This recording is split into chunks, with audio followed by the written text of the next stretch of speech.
What's going on, y'all? Welcome back to JT's Mixtape. This is episode number 64. And if you guys are enjoying these podcasts, please give me a 5-star review on either Apple or Spotify.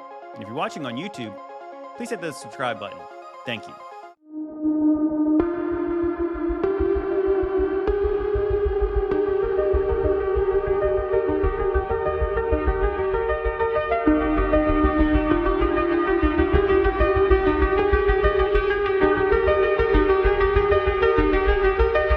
Come closer, my child.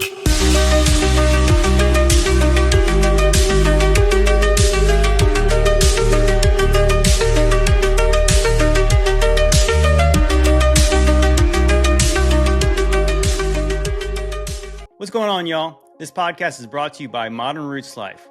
Modern Roots Life is a Christian-owned and operated company, and it's bringing real health back to its roots. They offer powerful, all-natural health supplements such as beef liver, cod liver oil, beef tallow, magnesium, and mineral-rich salts, all sourced the way God intended. Clean, simple, and from the earth. So whether you're looking to boost your energy, restore mineral balance, or just fuel your family with real nourishment, Modern Roots Life has got you covered. Guys, in this community, we're trying to get healthy in our mind, in our body, and our spirit. So don't neglect your health. If you want more information, check out modernrootslife.com and check the link in my description. You know, people often ask me how they can support me. Well, I think it's pretty cool if you can support me by supporting the people who support me, and you get something in return. And being healthy is a pretty good return.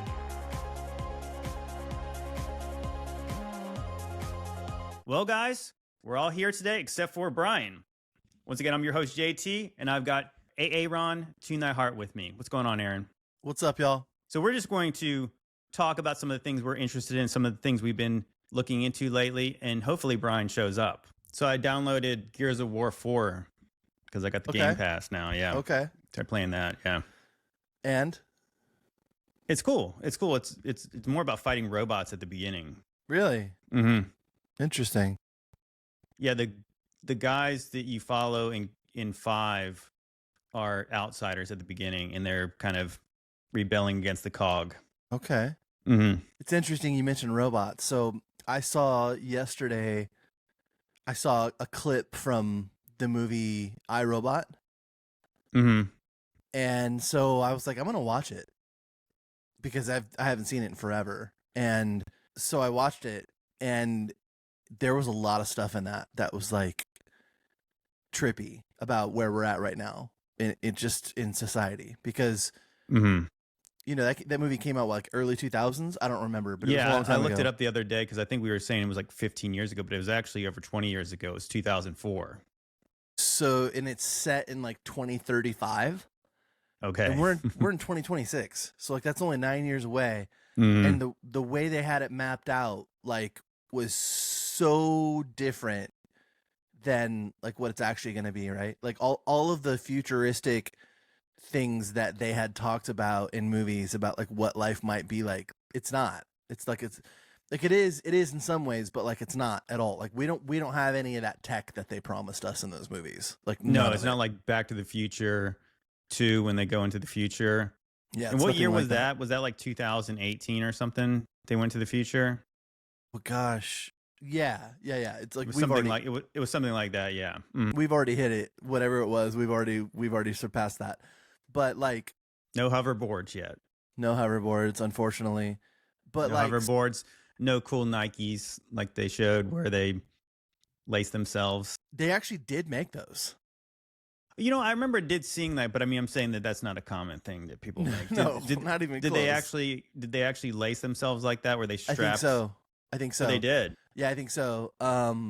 They're like, I don't know. I want to say it was like 5 years ago, ish, and they only made like 1,000 of them, and you had to like win a lottery, and then you had to. They weren't mass produced at all. But anyway, So nobody's wearing them. Nobody's wearing them. So in iRobot, there's just a bunch of stuff, dude. There's a bunch of stuff that's just like, so I don't know if you remember the whole plot. I had totally forgotten it. I thought that like one robot like that stands out in the pack, like he was the main bad guy in the movie. Like I had totally forgotten the whole premise of the movie. But Yeah, I gotta watch basically- it again because I don't remember any of it.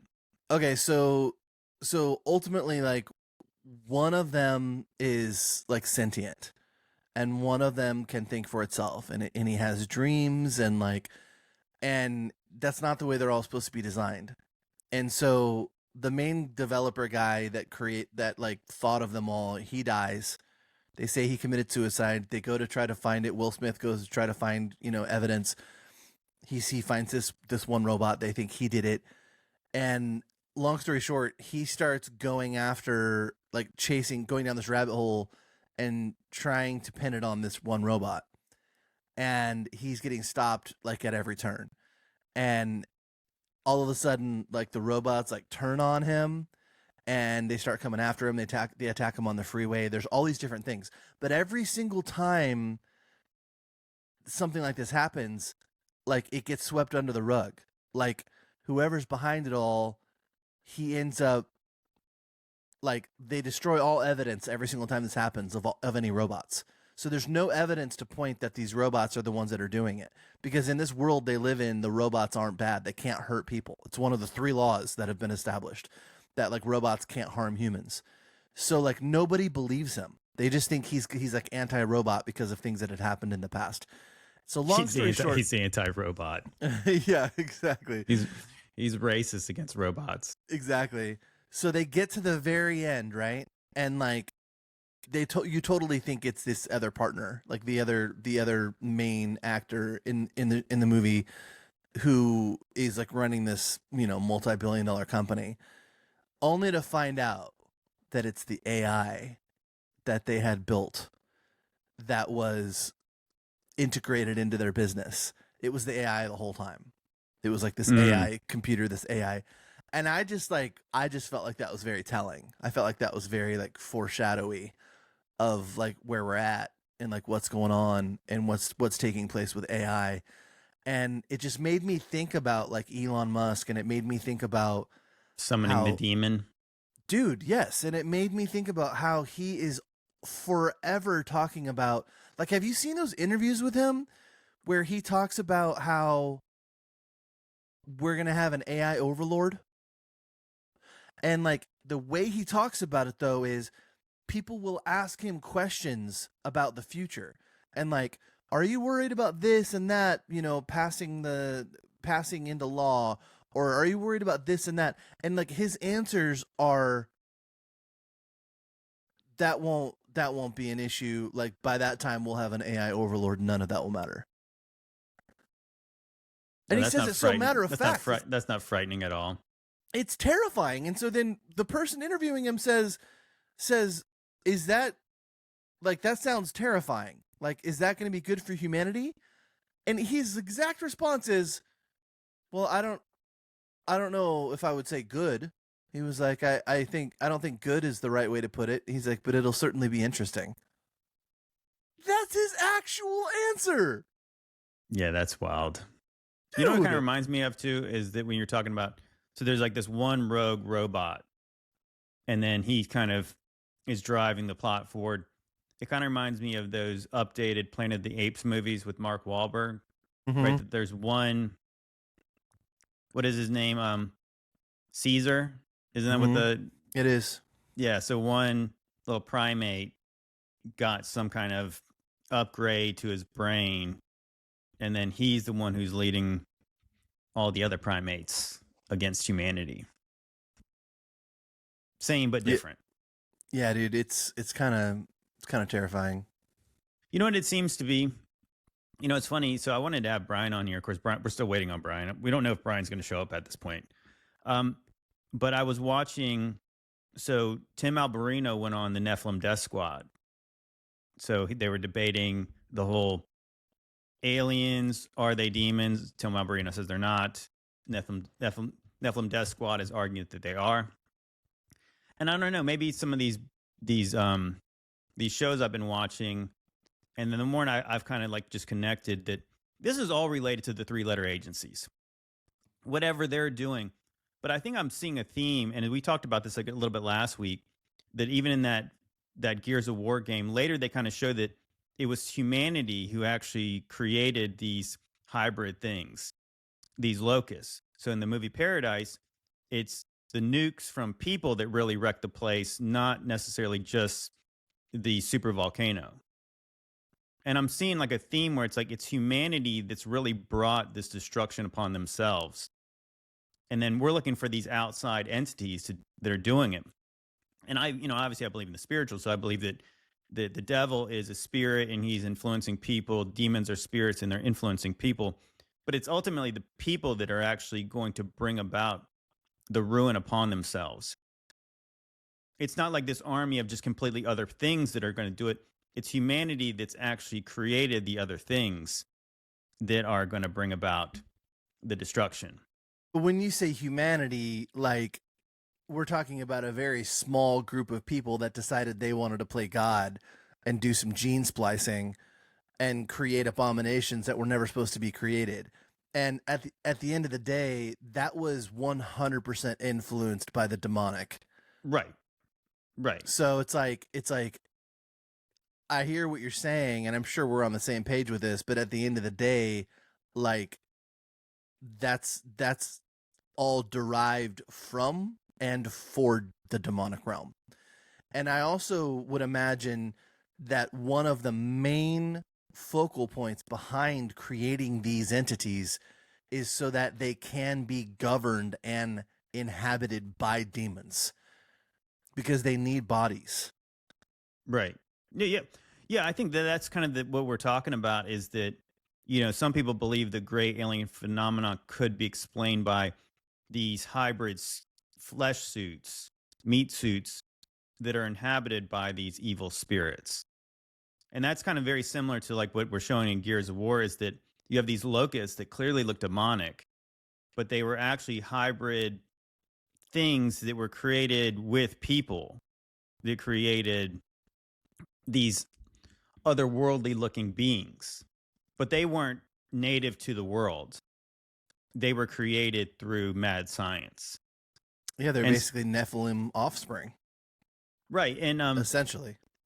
But the thing was crazy, and I want to have the guys from Nephilim Death Squad on the podcast because I want to get kind of because I watched their whole podcast. It was like 2.5 hours of Tim Alberino, and it was, I got to be honest, it was a little difficult to get through. But they were just bombarding him, or what? No. They didn't lay a hand on him. Oh, they just let him dig his own grave? No. If I'm being unbiased and I'm just looking from the outside looking in, I wanted them to cook him, but they didn't, because he controlled the conversation. And then if they didn't agree with his view, well, I mean, he probably convinced more of their viewers than they convinced anybody else that he was wrong. There had to be some sort of agreement before he went on that show. No, I think he's just, I talked to David, who goes by Raven, on the podcast, and I told him, I said, Tim's not stupid. I said, you're going to have to focus in on certain things, like the basis of his case. Because if you just let him talk and you try to use your theories versus his theories, he's not going to just be, he's not some pushover. You know what I mean? Like, he knows like the things that he knows our arguments. So then he's got his own. So, I mean, it depends on like most people probably were not swayed either way. But if anything, like, I mean, he argued his case well enough. If you believe like basically the basis of why he believes what he believes. But I just couldn't help but think when he was talking about the alien abduction phenomenon, and he was saying that these aliens have the ability to wipe people's memories and implant false memories. I was just like, this is what I'm talking about. Like, this is totally like MK Ultra. And so these people believe that they actually were abducted by gray aliens and insectilids and all this weird stuff. But you're like, just because it was physical, it reminds me of that conversation we had about Stranger Things, where Will is abducted, right? I mean, his body's literally abducted, right? In our theory, obviously the show goes into all kinds of wild things that we don't really think is kind of the misdirection of the show. That's what they want you to think. They want you to think that these monsters are physical, but they come from a different kind of realm, a different dimension, if you will. But it's all based on the Hawkins lab.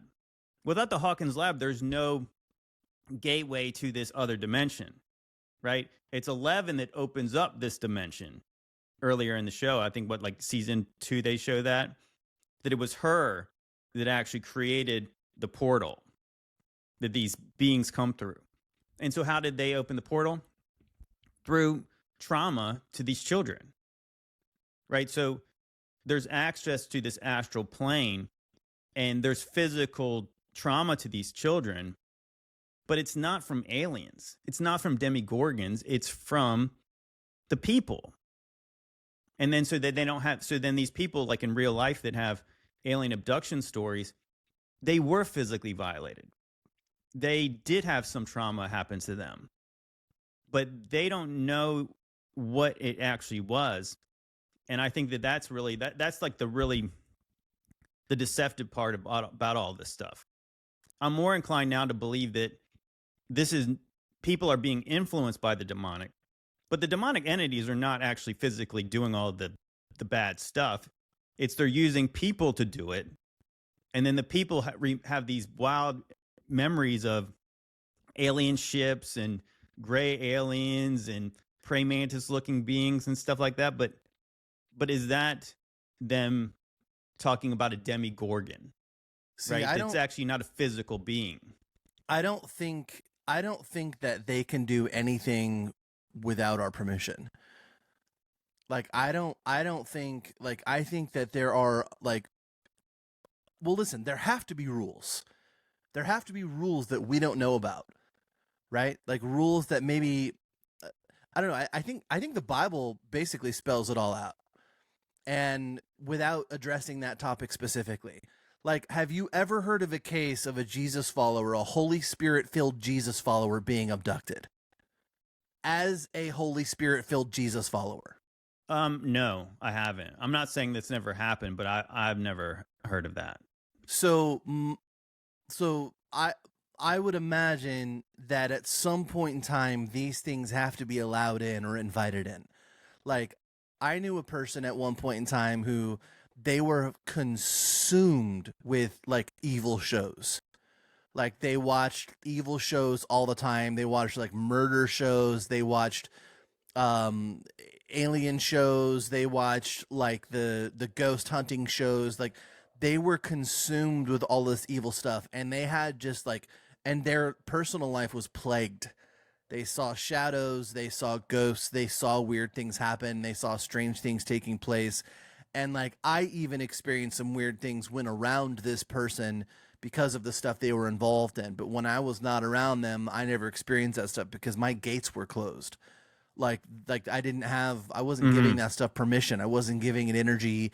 I wasn't giving it. So like, there's gotta be consent given to these things. And I also believe too, but to counterpoint real quick, there's a reason why they use children too, because the children don't understand the gospel, so therefore they don't even understand what's happening to them. They're just trying to figure it all out. And that's the thing about MK Ultra. Not everyone is a good candidate for the mind control. So who are the people who are not good candidates? It could be partially Holy Spirit-filled Christians who don't really believe in the things that they're about to try to make them experience. So then the Holy Spirit's giving them discernment, and then they're rejecting the things that they're trying to influence them through. And so, yeah, guys like you and I would say, no, I don't believe in space aliens. So you could not really be influenced like in that kind of way. Because your brain and the Holy Spirit will be saying, no, this is like a dream state. This is something demonic. It's not physical. Well, that would make sense in the same way that walking into his faith and having actual faith also makes sense, right? It's like a lot of the things that were promised in terms of like having faith in order for those things to come to fruition require us to fully believe those things. It requires us to fully believe he's a man of his word and that his promises are true. You know, for instance, he tells us quite literally, whenever two or more agree in prayer about something, so it will be done. I'm not paraphrasing. Like, he said that to us.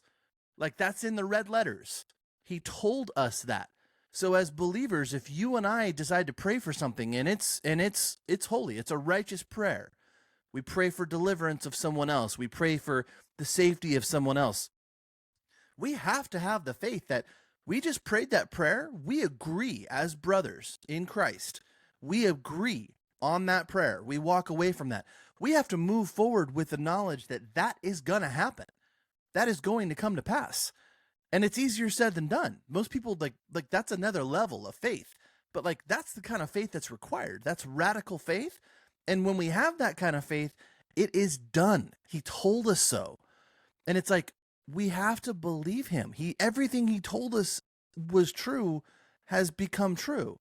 Everything he said he would do, he did. And so it's that kind of faith. And so I think that like that's the kind of faith that's lacking. That kind of understanding and faith is lacking in a child who has been traumatized and a rift has been open. They don't know that kind of faith. Like they're still plagued by, I mean, dude, we have like, I'm sure you know people. I know people who are still traumatized by things that happened before they ever turned 10 years old. And they're my age.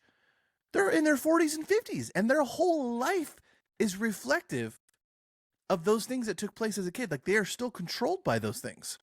Right, and that's why we know it's really demonic, and that's why the satanic elite focus on children, because most of these people are completely ruined because of that. It's not because they couldn't be healed. It's because that just in general, like this leads them to another place, in a darker place. And then this trauma is always with them. And then they can be influenced again when they get triggered with this trauma. Exactly. Every single time, it's a calling card to open up that rift again. Now, segue into the same topic, but kind of what you were touching on a little earlier.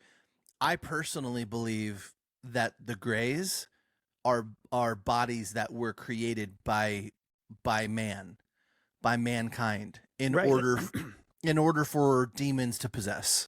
Right. That's exactly what I'm saying, is that this is a fully human phenomenon influenced by the demonic. It's whatever they've done, this kind of breeding idea. And it's like, it's so funny that I know that that's what Tim was talking about on the podcast, where they got this secret breeding program. And then that's why they abduct women, and they do all kinds of gynecological tests on them. And then they plant fetuses in them, and then they harvest the fetuses. And then this begots this and this. And then before you know it, who knows what they were doing. But I think that's really interesting, because that's exactly what they were showing us in Stranger Things season 5, is that that's what they had. Right? I mean, like, do you think that that's a coincidence, that that's the same kind of thing that's coming up in the alien phenomenon? Room after room of women. Yeah, that they were women impregnating. And they were trying to make X-Men or something, right? And of course, this is the kind of the meme in the movie, is that they have the military industrial complex, the 3-letter organizations, they have this certain kind of goal, but it always goes bad. It's the same thing you're talking about with iRobot. It's the same thing we're talking about with Planet of the Apes, is that they are tinkering around with things that they should not. And where the ideas are coming from to do these sorts of things, that is entirely, I believe, the principalities, the prince of darkness influencing men to do it. But it's not like what they tell you probably like on a lot of these podcasts, where it's like they're literally meeting with the devil or the dragon, like literal dragons and werewolves and all these things, and they're actually doing all the things. No, it's men are creating the hybrid things. They're creating the weird things. And honestly, I don't even know how much of that stuff is actually even physical. Right? I mean, I'm still kind of battle between like the idea of these actual different humanoid races of things in the earth. But I'm starting to be more swayed by Brian's idea that people are seeing into the spiritual realm, and they're seeing what they actually are versus what like you and I might see. I think it's both. It absolutely could be, but I think this is kind of where I believe the Nephilim Death Squad was a little under-equipped to have this conversation with Tim, because I think that there's still Globers, I think. Oh. So when he's talking about like planetary takeovers by the Greys and all this kind of stuff, it's like planetary, like you're still thinking these things are coming from outer space? You know, so like when you're talking about that, and so like Tim even goes as far to say he doesn't believe in a spiritual realm. And I was like, whoa, like he said Oh, that. so Like, he's not born again at all. no, I believe he is, or I mean, he definitely claims to be. And I'm You not going to say can't be born again and not believe in the spiritual realm. well, he's trying to view everything through how he can understand things. So he doesn't like the terms like other dimension. He doesn't like the term supernatural. He doesn't like those terms because he's like, let's only talk about like, because it doesn't really quantify what it actually is. But it's almost like his argument is from a place of, well, if I don't understand it, then I don't want to even go there. But it does. You don't have to be able to understand it, because I mean, I wish they would have said at one point on the podcast when he said that, I was like, well, where did the dead go when they die? Well, and Did they not go into a spiritual realm? I mean, like, what do you think? What do you think Sheol is? And how do you Hades quantify the is? heavenly realms? That is Well- literally in a biblical phrase, the heavenly realms. Well, Tim believes, is that like the kingdom of heaven is somewhere in this universe, like that you could actually, I don't know. I think they eventually asked him if we had the right type of technology to get there, could we go visit the kingdom of heaven in heaven? And he was saying he didn't know. well, but the I mean, Bible that's- tells us though. Like we have all the answers we need to those questions in Scripture. That's what I'm saying. Like, so like if I just don't understand how anyone could claim to be born again and not understand those concepts. Well, like I said, I'm not going to judge whether he's actually saved or not, because he says that he is, and I'll just take it on faith that he is. Well, yeah, let's give him the benefit of the doubt. But I mean, I'm just, saying like those kind of concepts where it's like he's literally kind of arguing at a place like, well, if I can't quantify and if I don't understand it, then I'm just going to dismiss it. But it's like that if you read the book of Job, there's a lot of things that Job does not understand. It does not mean they're not so. You know, angels ask Ezra in Second Ezra's, can you answer all these questions? And of course, the answer is no. God asks Job, can you understand all the things that I do? And the answer is obviously, without him even saying it, it's like the answer is no. So God has so many things going on in the realm that he's created with the heavens and the earth that it's beyond us to comprehend them. And that's part of how we walk in faith, and we don't see, we hope for things we can't see. And I mean, I feel like at the very least, it just seems like a very biblical concept. Is like the spiritual realm is overlaid on top of the realm we live in. That's why in the book of Kings that there's chariots of fire that people cannot see. That's why unclean spirits are here, but we can't see them. It doesn't mean they're not visible at a certain light spectrum or something, certain frequency or vibration, but they are there. So that's a spiritual realm. I mean, I believe that, again, hell is a spiritual realm. I mean, because it's where all the spirits go. Because we know that when people's bodies die, their soul goes somewhere. So where would they go if not for a spiritual place? Now, is that actually a physical place? I mean, it could be both. But again, it's like that I mean, I don't know. I don't really believe that you could take a tunnel or you could drill down, if you had some kind of machinery, down to hell and see all the spiritual things that are happening in hell. I think there's a veil up for us between those things. And sometimes God gives people the ability to see it. But it does not mean just because you can't see it and you can't quantify and you can't scientifically explain it, it does not mean it's not real. So I think that there are realms, like I think where we're at, we kind of dip into like the realm above us and the realm below us, because they are spiritual realms and they are taking place all around us. I believe that, basically exactly what you were just saying. Mm-hmm. But I believe the realms that are further above that and the realms that are further below that, I believe that those are both physical and spiritual. And metaphysical. That's the word I like to use the most, because it makes sense that angels are spirits. And that's another thing I think that Tim said that they weren't. But I know it says in Hebrews that they are spirits. He says that, I want to say at the end of Hebrews 1, it says, don't they... Actually, I should just read that, because I think it's kind of important to quantify. But I think that those realms that we're talking about that are above, so like outside of the firmament, the heavenly realms, right? and then like Sheol, for instance. I think there are physical barriers that prevent humans from ever accessing them. Like we will never have physical access to it in our current form. Right, I agree with that. So here's what it says in Hebrews 1:13 and 14. And to which of the angels has he ever said, sit at my right hand until I make your enemies a footstool for your feet? Are they not all ministering spirits sent out to serve for the sake of those who inherit salvation? So he's saying like that, which of the angels, and it says, aren't they all ministering spirits? Like that's what they are. So obviously the devil is a spirit. Now, it does not mean he can't manifest physically and also do physical things, because I think that's the ability that the angels have. And when Jesus was resurrected, that's what he could do. He could eat a meal. He could be touched by people. They could touch the scars in his hands and his side. But he could also pass through walls, and he could also ascend into heaven, because their bodies are different. So I would say that metaphysical is the word I would use, where the kingdom of heaven, I believe, is like that, where if the people are like that go there, the angels, God himself, God can appear physically and can do physical things. The angels can do the same things. And when we get glorified bodies, we can do the same things. And that's when you get into the book of Revelation, where it's saying that unclean things are not going to be able to go through the gates of heaven. So I believe that what it's saying is like what Paul says is that this corruption's not going to be able to inherit incorruption. So you have to take off this corruption and put on an incorruptible body to be able to go to the kingdom of heaven. So no, I don't believe you could take a rocket ship to heaven.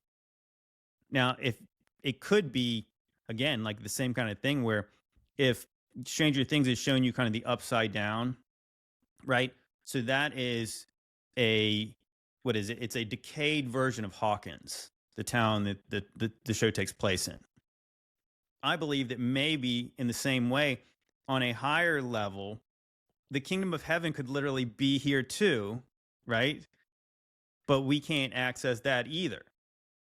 You know what I'm saying? Like that they're all overlaid.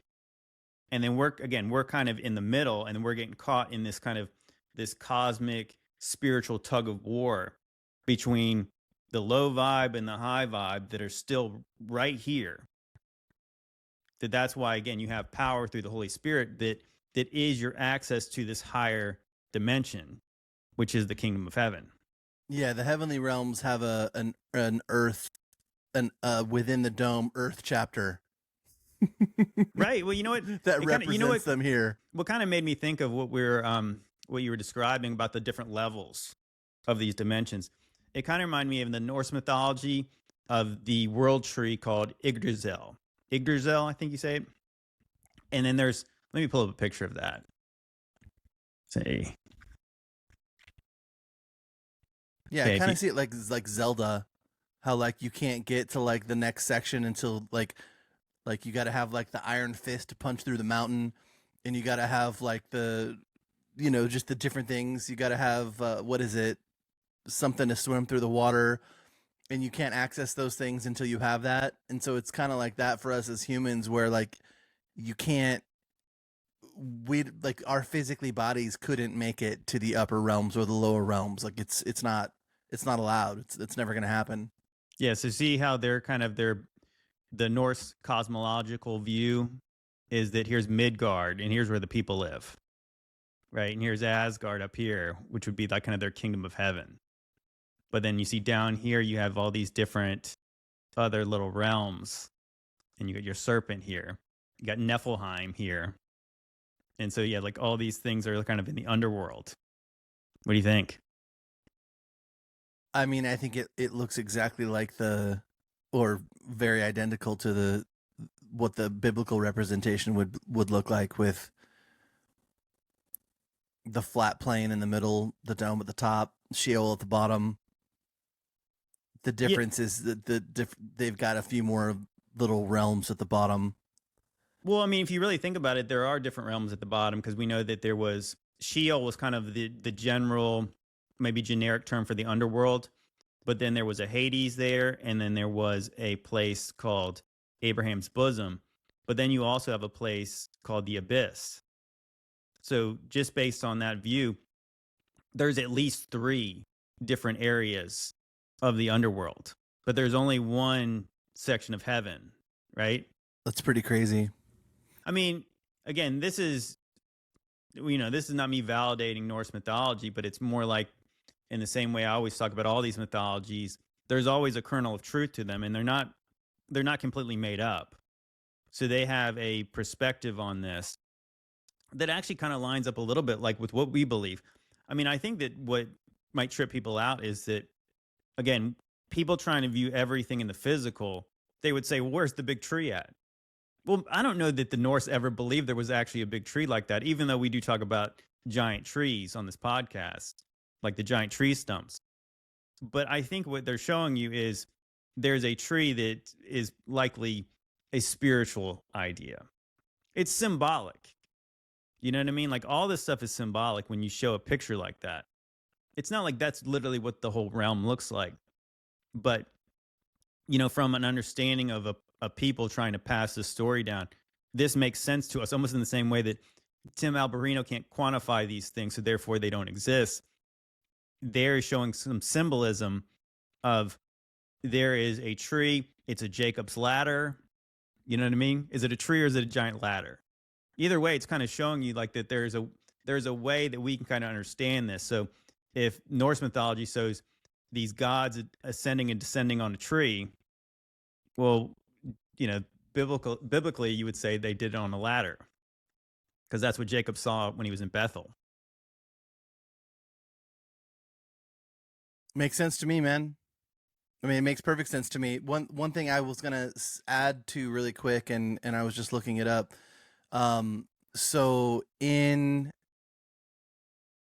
I've seen, I can't tell you how many shows, like over the years, or movies, where like they just briefly show you like a glimpse of something. Like okay, so you know how in we talk about how they drop hints in TV shows and movies all the time. One of the ways they do it is, without any context, in the middle of a TV show or a movie, they'll just show you something that has nothing to do with the movie or the show. Mm-hmm. But it's like implied that that's reality, what you're seeing. And you're like, wait a second, why are they dropping that nugget? I don't remember what show it was, but there was a TV series that was out a few years ago, and it's probably not something I would recommend anyone watch these days. I don't remember a whole lot about it, but I remember there was a scene where this woman was living, it was like a time travel type show.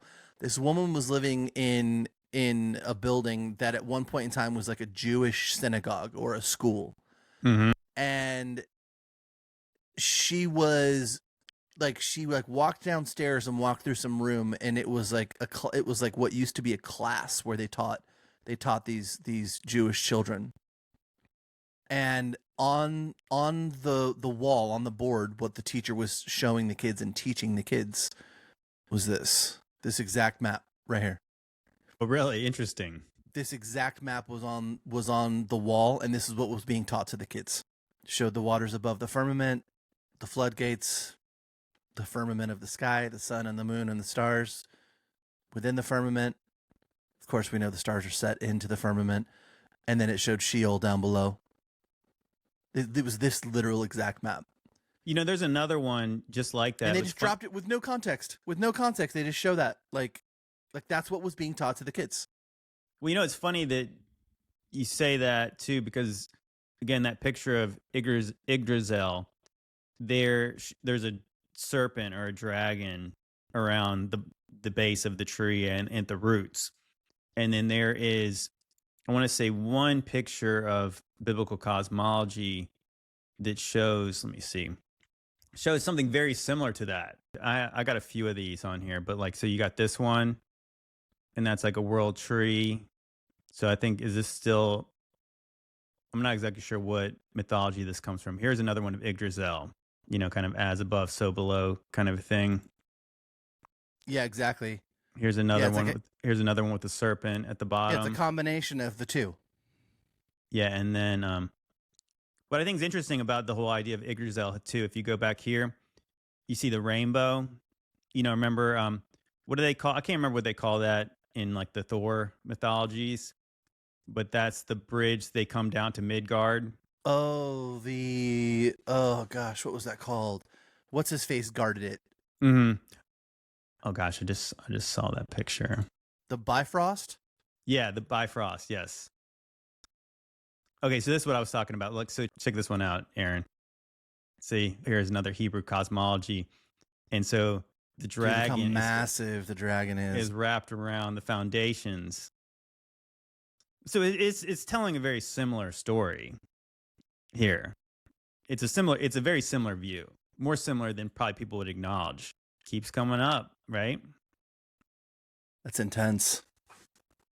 Here's another one. So this is the Hindu version,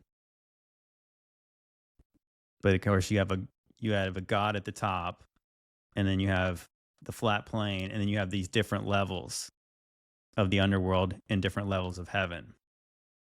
Yeah, check that one was interesting. That's actually one of the few I've never seen. So it's showing Earth as, what does that say? Atala Loka? So But look right below that one. Right below that one is what Earth looks like. Mm-hmm. Yeah, well, it looks like here is Earth right here, but yeah, then there's a Talaloka, looks like another Earth below that Earth. You have Vitalaloka, Sutalaloka. And again, look, you still see some kind of serpent thing at the bottom here. Yeah. Another great ocean under there. How did they all get such similar views of these things? Exactly, dude. All of the different cultures, all of them having an almost identical. See, that one's got the Ouroboros going around it, but that one also has the Bifrost. Mm-hmm. Isn't it crazy how, like, in all of these though, the realm that we live on is not the majority of the map? We're like 30% to 35% of what's seen on that thing, and almost all of the rest of it is down below. Yeah, it's quite remarkable. So yeah, those are all the ones I was saving from, from the idea of another Yggdrasil one. Brian is here. What's going on, Brian? I have returned. Surprise appearance. Nothing much. Yeah. So Brian, we were talking about some of this stuff, and I don't know how much more we want to talk about because we've shown 0 videos in about 40 minutes.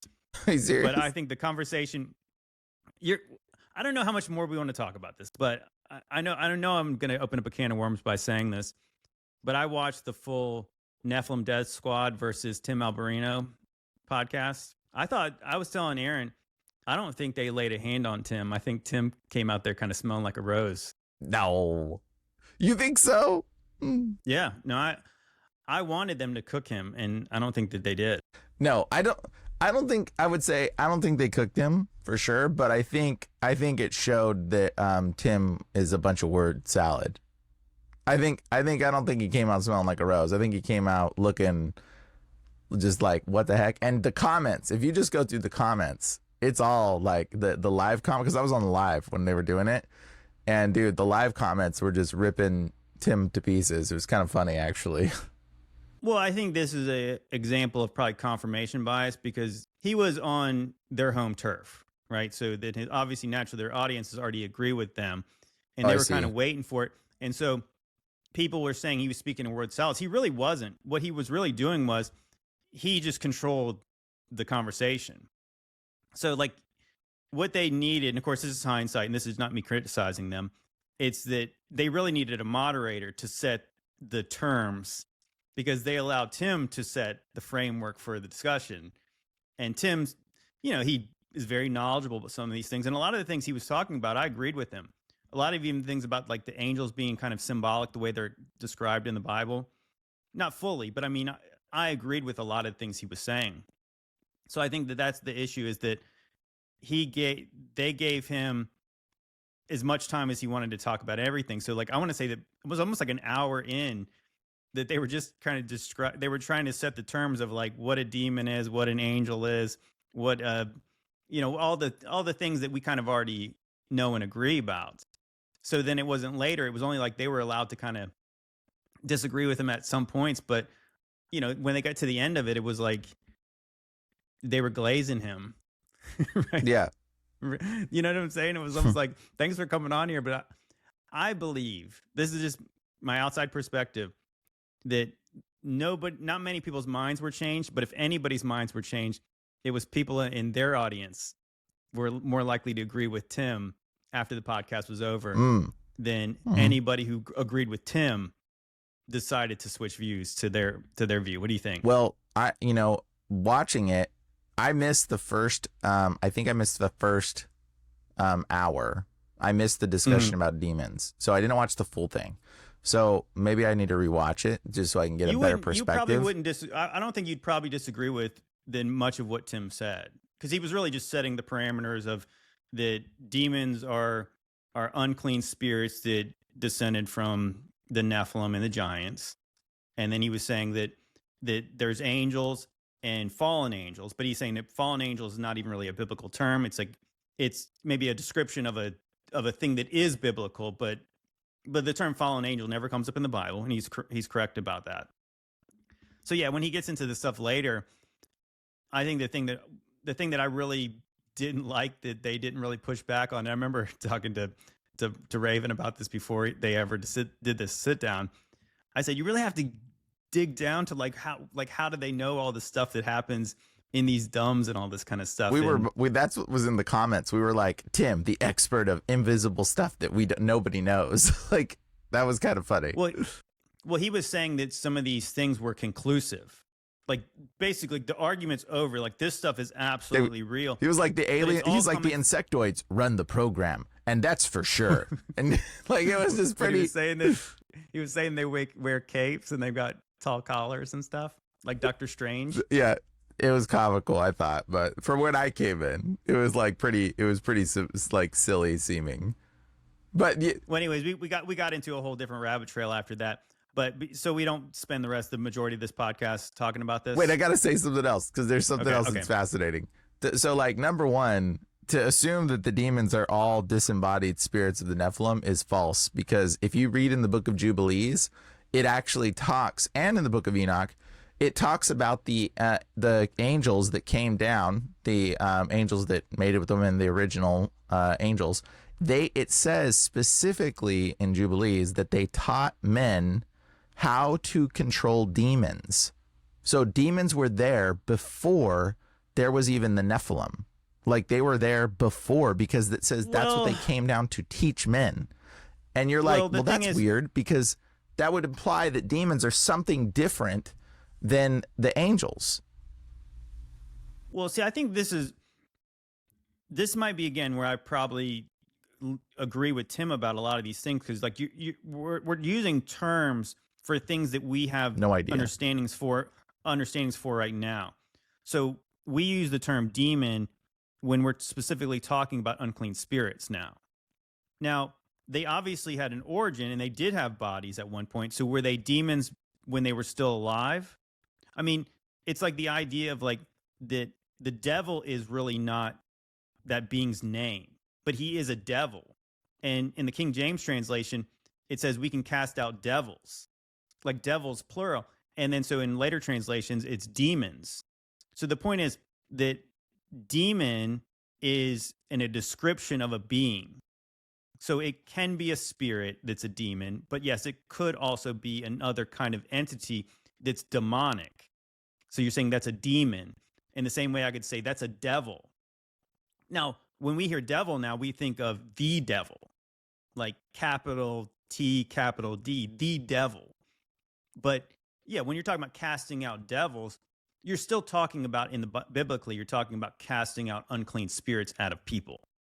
Now, were they physical at one point? And could these other beings, like an entity like Pan, could you call that a demon? Well, yes, because in the book of Leviticus, it talks about Azazel, the goat demon. So was that a physical entity they were talking about? Well, at some point it was. It could have been a spirit by the time they were talking about it in Leviticus. But either way, it's like this being is demonic. This being is devilish. And then so trying to really understand like what we're talking about. So yeah, all of that being said, maybe I'll have to get you on the podcast, Brian. I want to I reached out to David to get him and Top maybe to come on, and we can do like a recap and we could discuss the podcast. So maybe hopefully that'll be a future. If they agree to that, I can have them on my show and we can all discuss like how it went and where we go from there. But Well, apparently Tim went on to X and told people not to listen to Nephilim Death Squad and that they weren't Christian. And so after the podcast, when did he say that? So, I mean, to my opinion, I mean, that seems a little, I don't know, think of that one, but I'm looking on his X account. Wild. I'm going to go over there. Do you have the tweet? Can you share it? No, I'm looking right now. It says, are aliens demons? It is becoming increasingly apparent that my views are being deliberately and perhaps strategically misrepresented on social media. So I feel obligated to set the record straight. We respect, with respect to gray aliens, why would you respect them? I don't know. Anyways, I do believe they are demonic in the sense that they are nefarious and deceptive. However, I do not believe they are demons in the strict biblical sense. Within the cosmological worldview of ancient Hebrews, demons are understood to be disembodied spirits of dead giants, the Nephilim, which is not necessarily true. We don't know that for a fact. So, as attested in Second Temple literature, these ravenous, feral, unclean spirits that seek embodiment through the possession of human hosts. In the New Testament, demon possession is not subtle. The afflicted are violently maniacal, foaming at the mouth, throwing themselves into fire, screaming, blaspheming, collapsing into epileptic convulsions.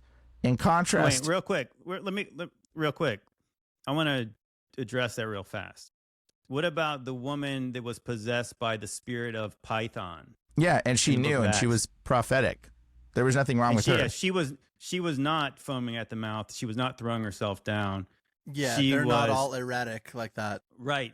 I mean, I think that there's plenty of examples, and I know Brian's probably got more than anybody. Oh, I could tell you some nuts. When you talk about these, I always bring up Alan Moore. Bro, because Alan Moore. Wait, let me tell you one story that happened just 2 days ago with someone. So, like, my friend, this wasn't even me. This is my friend. She goes to pray for a person. Just 2 days ago. Listen to this. Her brother died. Named Skylar, died from drugs. She goes to pray for this random guy. Doesn't know the guy at all. And literally she's at the church. The church called her to come over to pray. Doesn't know him. It's a personal thing. She says the minute they start praying, he slumps over like this. And then he's like hunched over and he looks up and he goes, "What's the name of your brother? The one who died from drugs? Is his name Skylar?" And she's like, "You freaking demon." Like, bro, the dude spoke this word out of his mouth. Doesn't know her anywhere, from nowhere. The demon spoke through this random person, doesn't even know, and like maniacally said this to her to try to get under her skin. That was 2 days ago, bro. Right. So I think that what it kind of reminds me of is trying to say that every demon possessed person these are the signs of it. Yeah. It's actually trying to minimize the fact that there are people possessed by demons who you wouldn't notice. You know, that's what I was going to bring. That's scary, dude. Yeah, right. Because he's using like that one instance of the way the possession was to build the narrative of why he believes what he believes, and like, dude, that's scary to me. Well, right. I mean, it seems like that even Jesus cast out a spirit out of Peter's mom, and Peter's mom was just sick, but she was not convulsing and doing all the other things. So what I was mentioning with Alan Moore told a story about how he was basically wrestling around with like a demon for like a month, but then he kind of accepted it. And then he writes all the great works of his comic books and V for Vendetta and all the stuff. It's like he ended up using it. Again, that's why I was compare it to the story of Venom, where not every host is going to be suitable for this entity, and it will kill and destroy a lot of the hosts.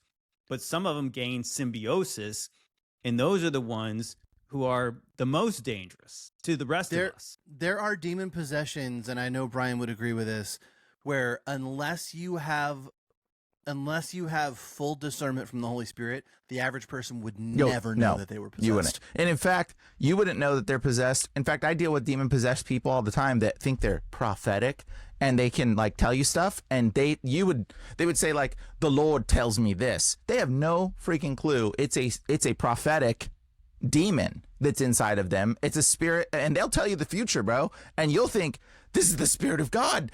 That look, they knew that I had this person in my life, and they get totally duped into believing this demon that knows stuff about you, and they think that person's prophetic. I would say that's the majority of our modern day prophets. In fact, a lot of it, yeah, I would agree. And there's some stuff where it's totally the Holy Spirit inspired, and I'm not going to blaspheme the Holy Spirit because I'm not going to talk about specific issues.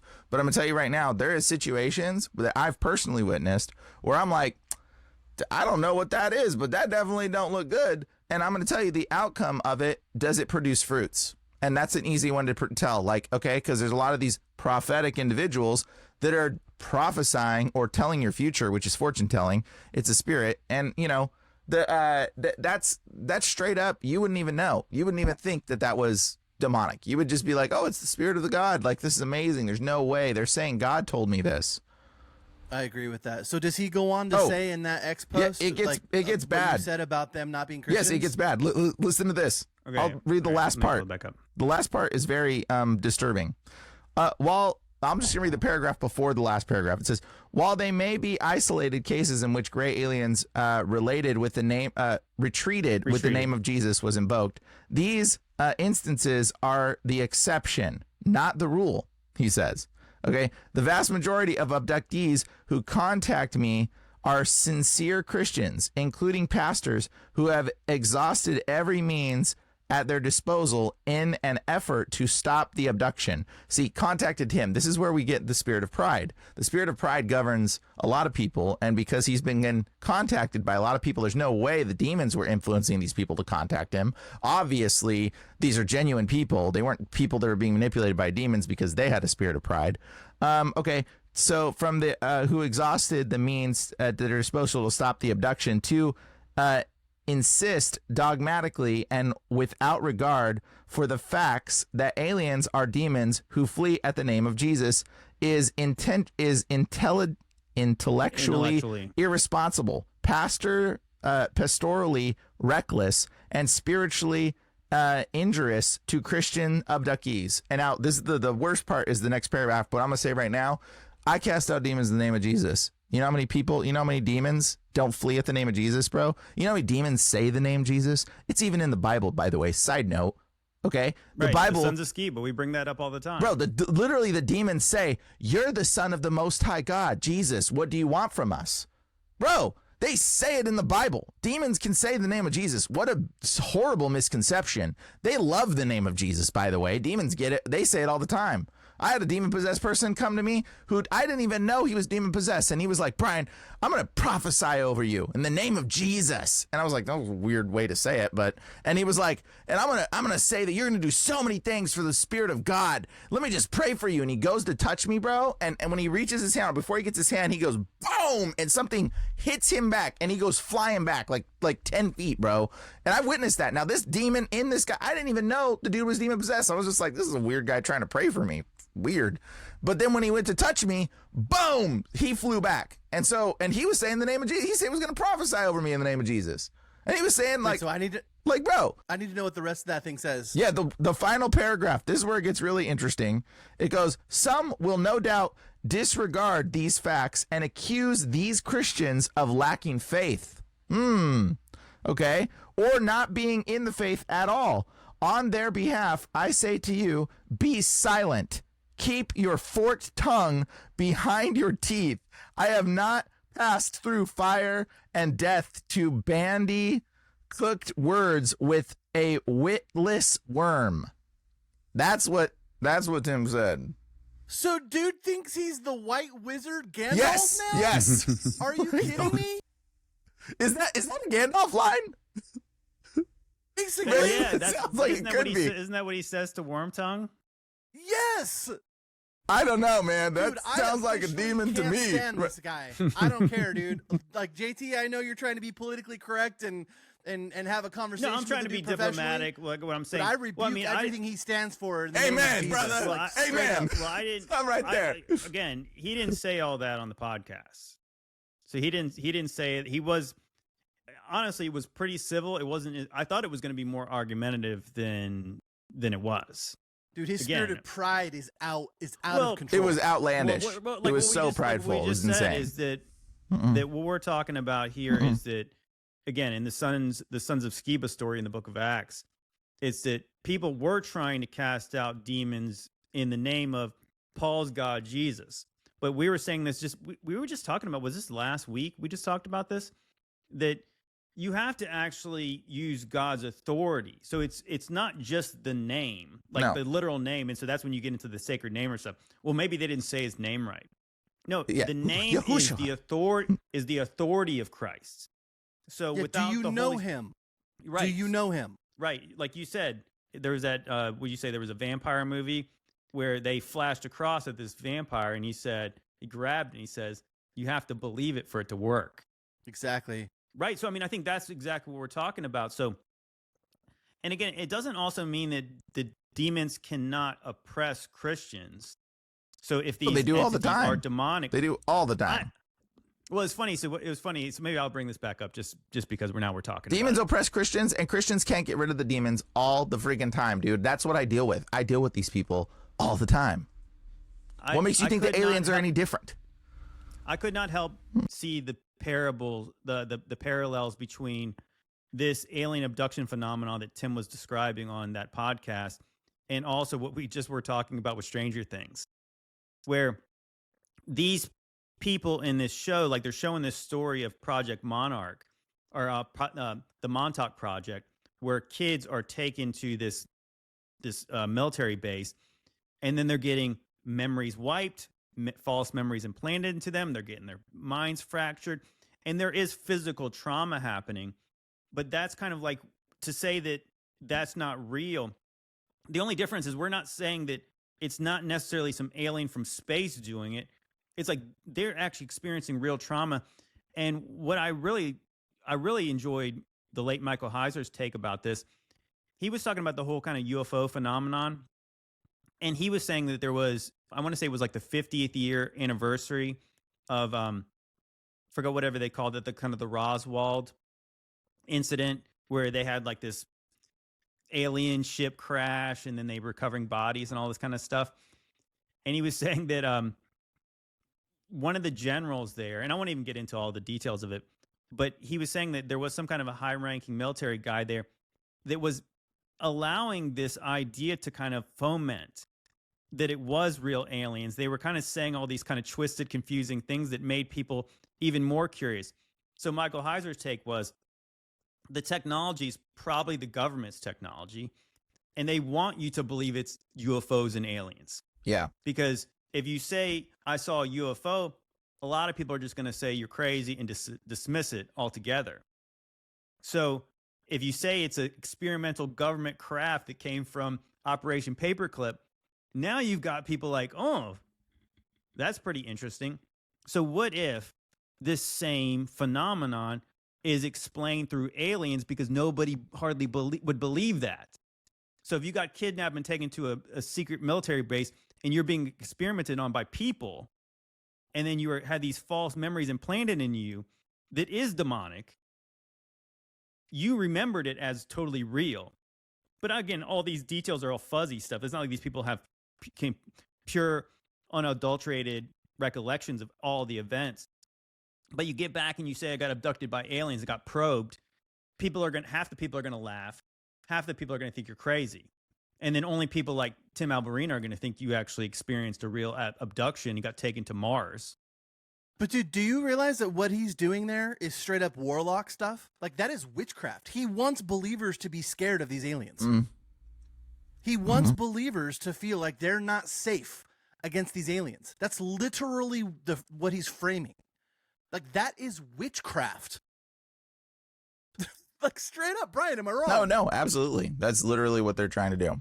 And it's trying to display power through the enemy. The demons want people to think that they're powerful. That's how they get their power. By you believing that they are powerful. And they also want you to believe that they're physical. Yeah.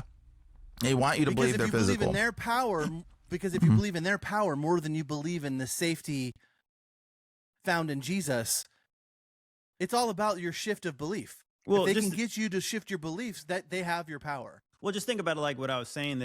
So imagine that the UAP, UFO phenomenon is literally just government secret technology. However they got it, we can believe that they may have got it from the Watchers. But it's the people who've created the stuff. And they want you to think it's UFOs. So imagine if somebody got abducted by aliens, right? And now they're trying to cast out these devils in the name of Jesus. What if they got physically abducted by people? So maybe the people don't flee when you invoke the name of Jesus. But if it's sleep paralysis in your own bed, it always works. But when you're taken to some place like that, It's not working because you're getting drugged, you're getting abused, you're getting all this trauma thrown on you. And it's aliens, guys. It's not the government. It's real physical people doing it.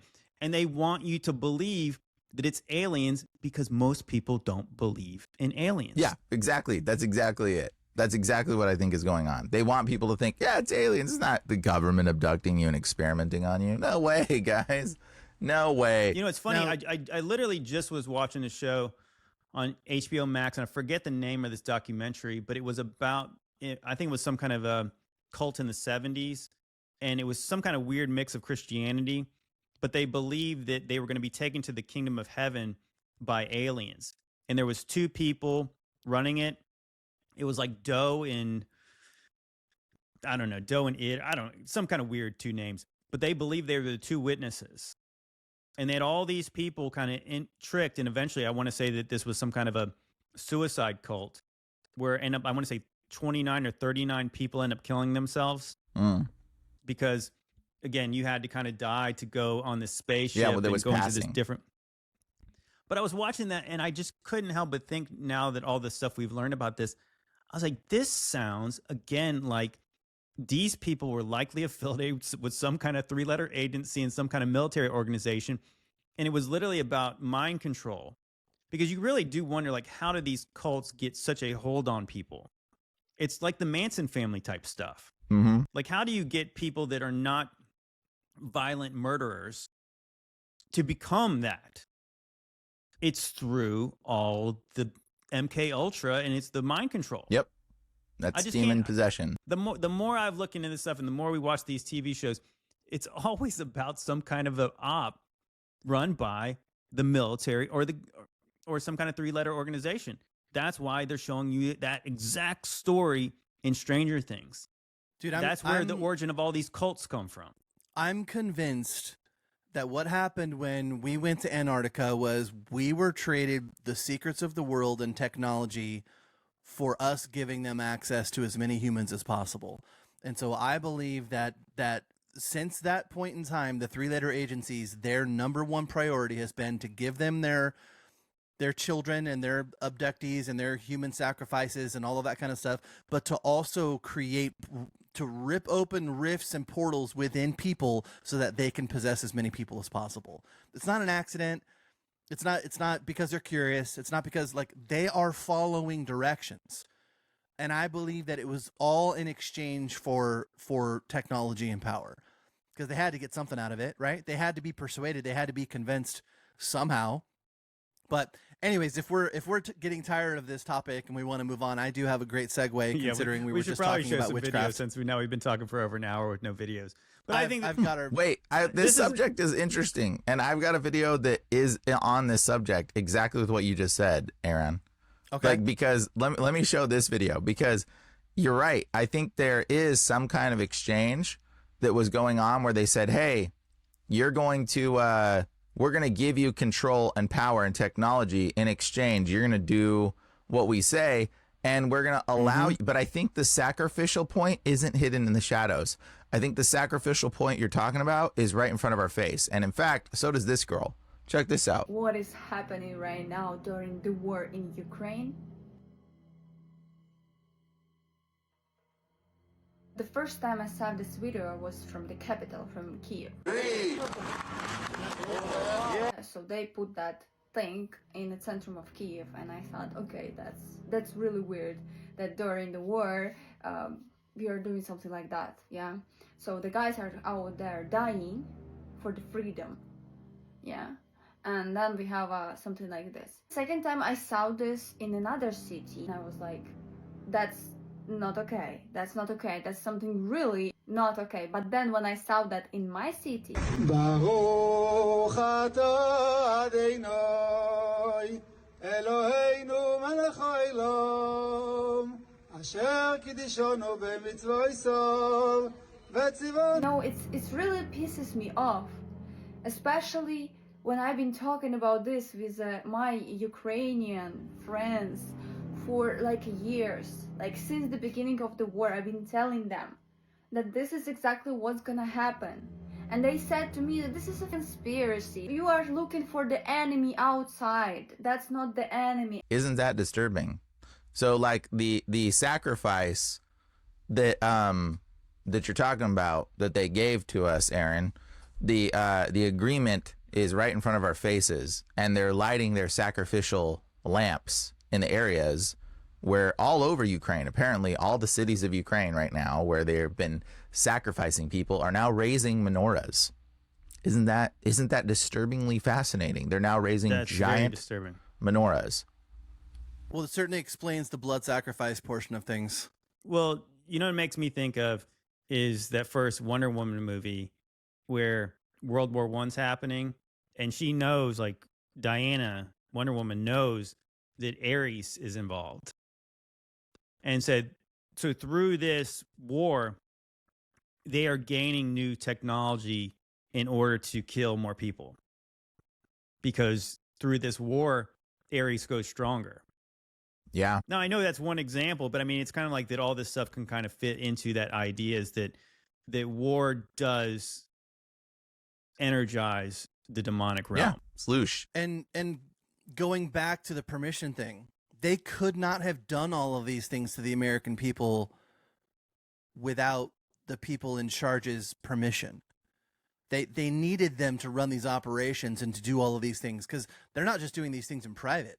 Like, they're able to traumatize people through TV shows and movies now and music, and they're doing it. And it might be subtle, but it's like, I don't know, like if you, like some of those ancient torture techniques, a drop of water isn't going to hurt you. But if I have you strapped down to a table and there's a drop of water that's hitting the same spot of your skin for 3 weeks straight, eventually it's going to break through your skin.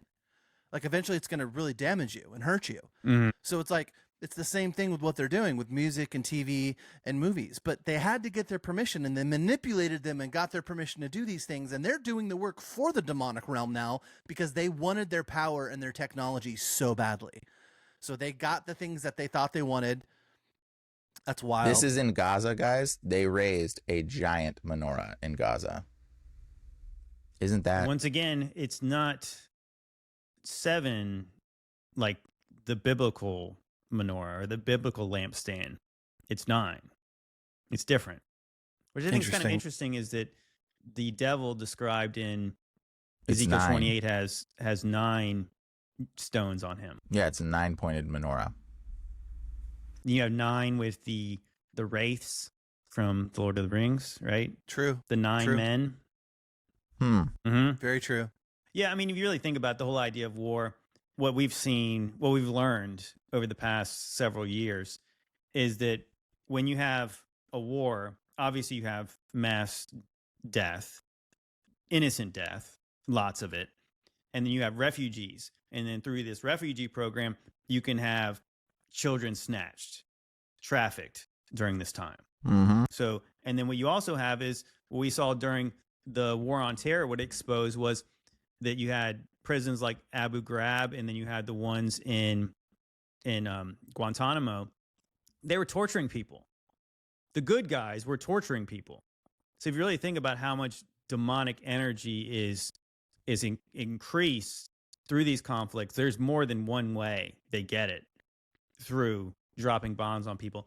And it makes certain people super, super rich when they do it. Well, if you're ready to segue out of this really quick, we were just talking about, I was making a comment that literally what that Alberino guy was doing through his words was witchcraft. Yeah, let's do it. And the kind of stuff that warlocks do. So on that witchcraft topic. I'm sorry, what? Kenny Chesney reveals he does a lot of witchcraft stuff to his body, including plasma exchange, cold plunges, and IV treatments in his wellness routine. Let's get into it. Are you an infrared sauna guy? I do some, but I've got my own sauna. It's the heater, and I do a lot of witchcraft stuff. Same. My body. Same. So Cold plunge? yeah, cold plunge.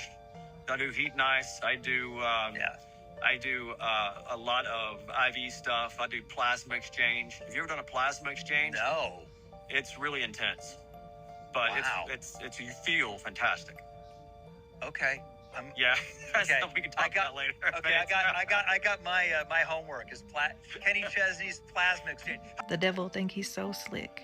Like, why would you ever describe your rejuvenation or your recovery regime as witchcraft? No, he And- wasn't trying to be funny. He was just telling us the truth. Well, in Rob Lowe, his response was same. Before he Exactly. even got into all the details of the stuff he did. Oh, yeah, same. I do the same witchcraft stuff that you're talking about. I think it was a joke intentionally, but I think it was more than that. I think their spirit was speaking something else. Well, neither of them blinked at They that didn't thing. even It wasn't. grin. It wasn't like with a chuckle or like, oh yeah, I do a lot of witchcraft. And because that's what I'm saying. It's funny because he didn't get into the cold plunge and all the red light therapy and all the whatever he does before Rob Lowe said same. He just said, as soon as he said, I do a lot of witchcraft stuff. Same. Well, they were obviously What? talking about something before that they did that was kind of unusual health thing or something. And then Rob Lowe says, we'll Yeah. talk about it more off air. Yeah. That's a Why little. not just discuss it right now? Yeah, it's interesting. You asked Interesting the that they called it you a- asked the question, he answered for 20 seconds, then we'll talk about it more off air. Right? And he calls it a plasma exchange. So that's the Well, you know, I couldn't kosher help term but think for it of- now. I couldn't help but think as somebody Adrenochrome? who's been in. Is that what we're talking been about in- here? Well, maybe. Well, I mean, that's obviously that's kind of the implication. I think that's where that woman's video goes, which I mean, I don't think is. It's not out of bounds to speculate on that because they weren't going to talk about it on air. I mean, at the very least, I thought it could have been something like, you know, in cycling, they do blood doping, where they give transfusions to these guys because they gain more oxygen in their blood by actually having blood bags where they freeze them, and then they inject the stuff back in there, and their blood is more oxygenated, and then that can allow them to have more endurance. I mean, plasma exchanges, that is a real thing. I mean, people donate plasma all the time. Like, it's got nothing to do with what Brian just said. That is a real thing. But I do find it interesting that he mentions it being witchcraft, and the first thing that Rob Lowe says is cold plunge. And so I think it's interesting. Like, we do have to be careful with the practices we get involved in terms of like what is natural and what's not, like what's hijacking the spiritual realm and doing things that we were never intended to do, right? Like I believe that what is it called when they stick the needles in you? Acupuncture. Yeah, like all of those different medicinal practices, like I fully believe that those things are witchcraft. Like I don't think that we were ever supposed to understand that stuff, have access to that stuff, or be. I feel like it's illegal access to different techniques, and this is have why you ever I done? also. Have you ever done dry needling? Because I got that done a bunch when I was an athlete. Mm-mm. Dry No, needling but would this- almost be like that. You'd get a knot in your muscle, and they would literally just kind of take, just like on an acupuncture needle, except it's not Eastern kind of mystics type stuff. It's just like that you put this needle in there, and it, as soon as it does, it hits that knot in your muscle, and the knot just kind of just gives up. Yeah, And it just disperses. But acupuncture is something totally different, where they put a million points in like different parts of trigger points in your body, and it is, the origin is some kind of a Eastern practice. What were you gonna say, Brian? The when you understand what actually witchcraft is, it's called craft for a reason. It's manipulation.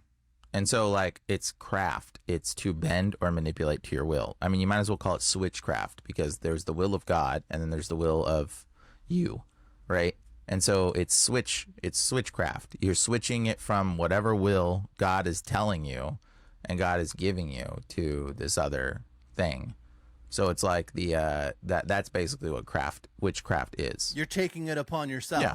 So like right? you sleep around, you get an STD, that it's like, okay, cool, you got an STD for sleeping around. That's God's judgment on you. But what do? You do witchcraft, and you take some pill that crafts you away from the judgment that's being put on you for doing this certain thing. That's kind of what witchcraft really is in a lot of ways. And I don't think enough people understand that. I think people, they feel like if it doesn't have like a demon or like some kind of like evil looking thing attached to it, it's not bad, right? Like that's why so many people, even believers, still practice yoga, not even understanding the origins of yoga and why it was why it even started. Like those positions were intended to manipulate your body in such a way that the demons could enter you. Yeah, like a spiritual, right? Like, spiritual antenna. Right. The origins are very demonic. And so this is also why I'm very careful when I share my music and the frequency stuff with people, because people are like, what frequencies do I use for healing? And I'm like, I don't think you fully understand like what I'm doing here or what's going on here. Like, I'm not telling you use my music at this frequency for healing. And I won't even tell people what some of the different frequencies do, because the healing doesn't come from the frequencies. The healing comes from Jesus. The healing comes from our Creator.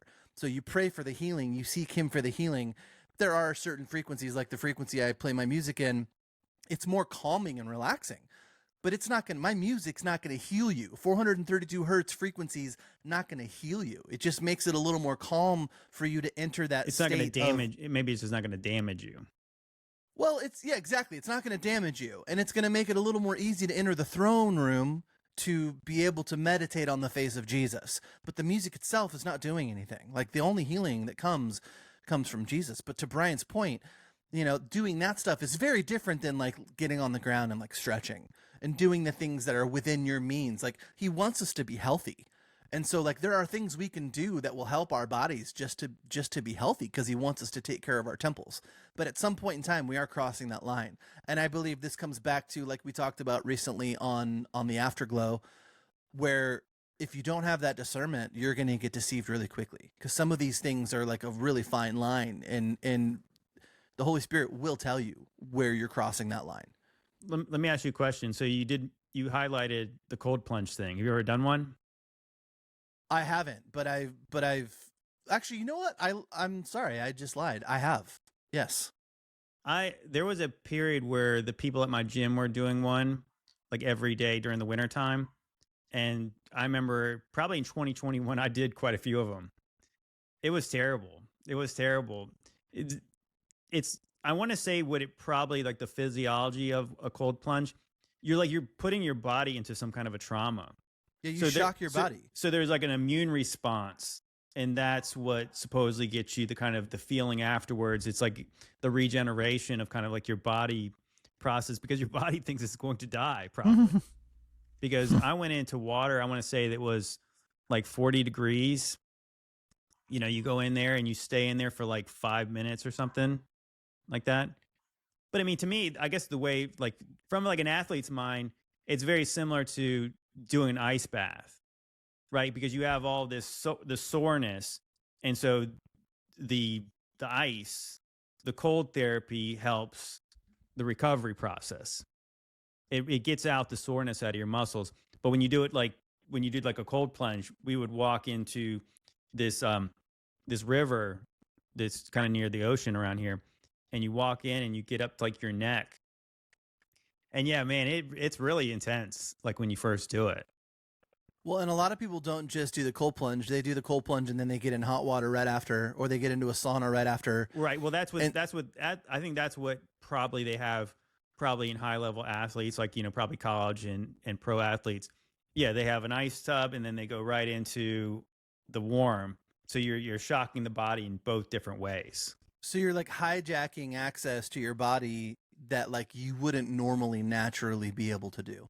Like our bodies weren't created to naturally be able to do that. And I think that's where, like, and Brian, I actually would love for you to chime in after I say this, but I think that's where the line gets drawn. Like, at what point in time are we doing the things that we naturally have access to? And at what point in time are we manipulating those things and hijacking them? Like, for instance, marijuana, right? Like, regardless of how you ingest it or take it, using marijuana gives you illegal access to the spirit realm in a way that, like, you didn't get there naturally. You didn't get there on your own. You got there in a way that, and that's a whole other topic, but I'd love to hear your thoughts on that, Brian. Yeah, I mean, like, all things are lawful, but not all things are profitable now that Jesus came. So it's like there's many things you can do that may not serve you well. Or it does say in the Bible, in the book of Enoch, it says specifically that the men will not be held accountable for the things that the watchers taught them. And so there is some aspect of understanding that we're not held accountable. Like the Nephilim taught us metal, right? They taught us how to make metal, and that's what the shiny stuff is. But like we have metal everywhere now. And it's like, are we being held accountable for this metal on my microphone because I'm using it? Like, you know what I mean? Like God doesn't condemn us in that regard. But there is an aspect to when you become, intentionally manipulating things in a negative way for the purpose of hurting others, that you're like, I think you're crossing into a line where it's like questionable. I mean, if you want to do it to yourself, go for it. But like, you got to think, why are you doing it to yourself too? There's a drive that affects these things in your head. Like maybe you're like, oh, I gotta do this practice of cold plunging every day because it helps me work out and helps me stay fit so I can look good naked so I can sleep with all these hoes. Like, like that's, that's some of the people's motivation to go to the gym. You know what I mean? To be like, oh yeah, for sure. You see what I'm saying? And so like in that regard, like you are involving yourself in levels of witchcraft in regard, because you're using it to manipulate a circumstance to manipulate your body in the image to create an outcome of your will and your desire, which is out of alignment with the Lord. So, I mean, it's complicated. I would say it's complicated. It's like we always talk about, it's about your why. Like, why are you doing it? I remember when I was doing it more often, I was just bored. And there was a community that would go at the gym, and it would be kind of like a little social thing. And one of my buddies from the gym would go, and then we'd go get wings afterwards. It was just like something to do. And it does give you like like after you stop freezing and you get warm, like there is kind of like you can kind of feel like a rush of endorphin. I feel, endorphin rush. You feel good afterwards, except for the times where you get sick, probably because you already probably had a weakened immune system because it's wintertime, and then you froze yourself, and then you get the flu, and then everyone says, you're an idiot. You just... How would you get the flu from just getting cold? That happens? From people cold plunging? Well, I think, it's... You don't get sick from being cold, but I think that being cold can make you more susceptible to illness.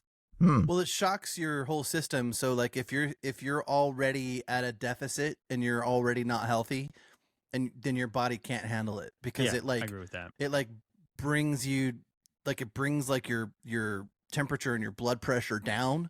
And then when you get in the heat, it like brings it back up. And so it's like pretty extreme. That's manipulation for sure. It's definitely manipulation. I think I got a good transition from that, since Brian was talking about the people who are kind of obsessed with their looks and working out and all that kind of stuff.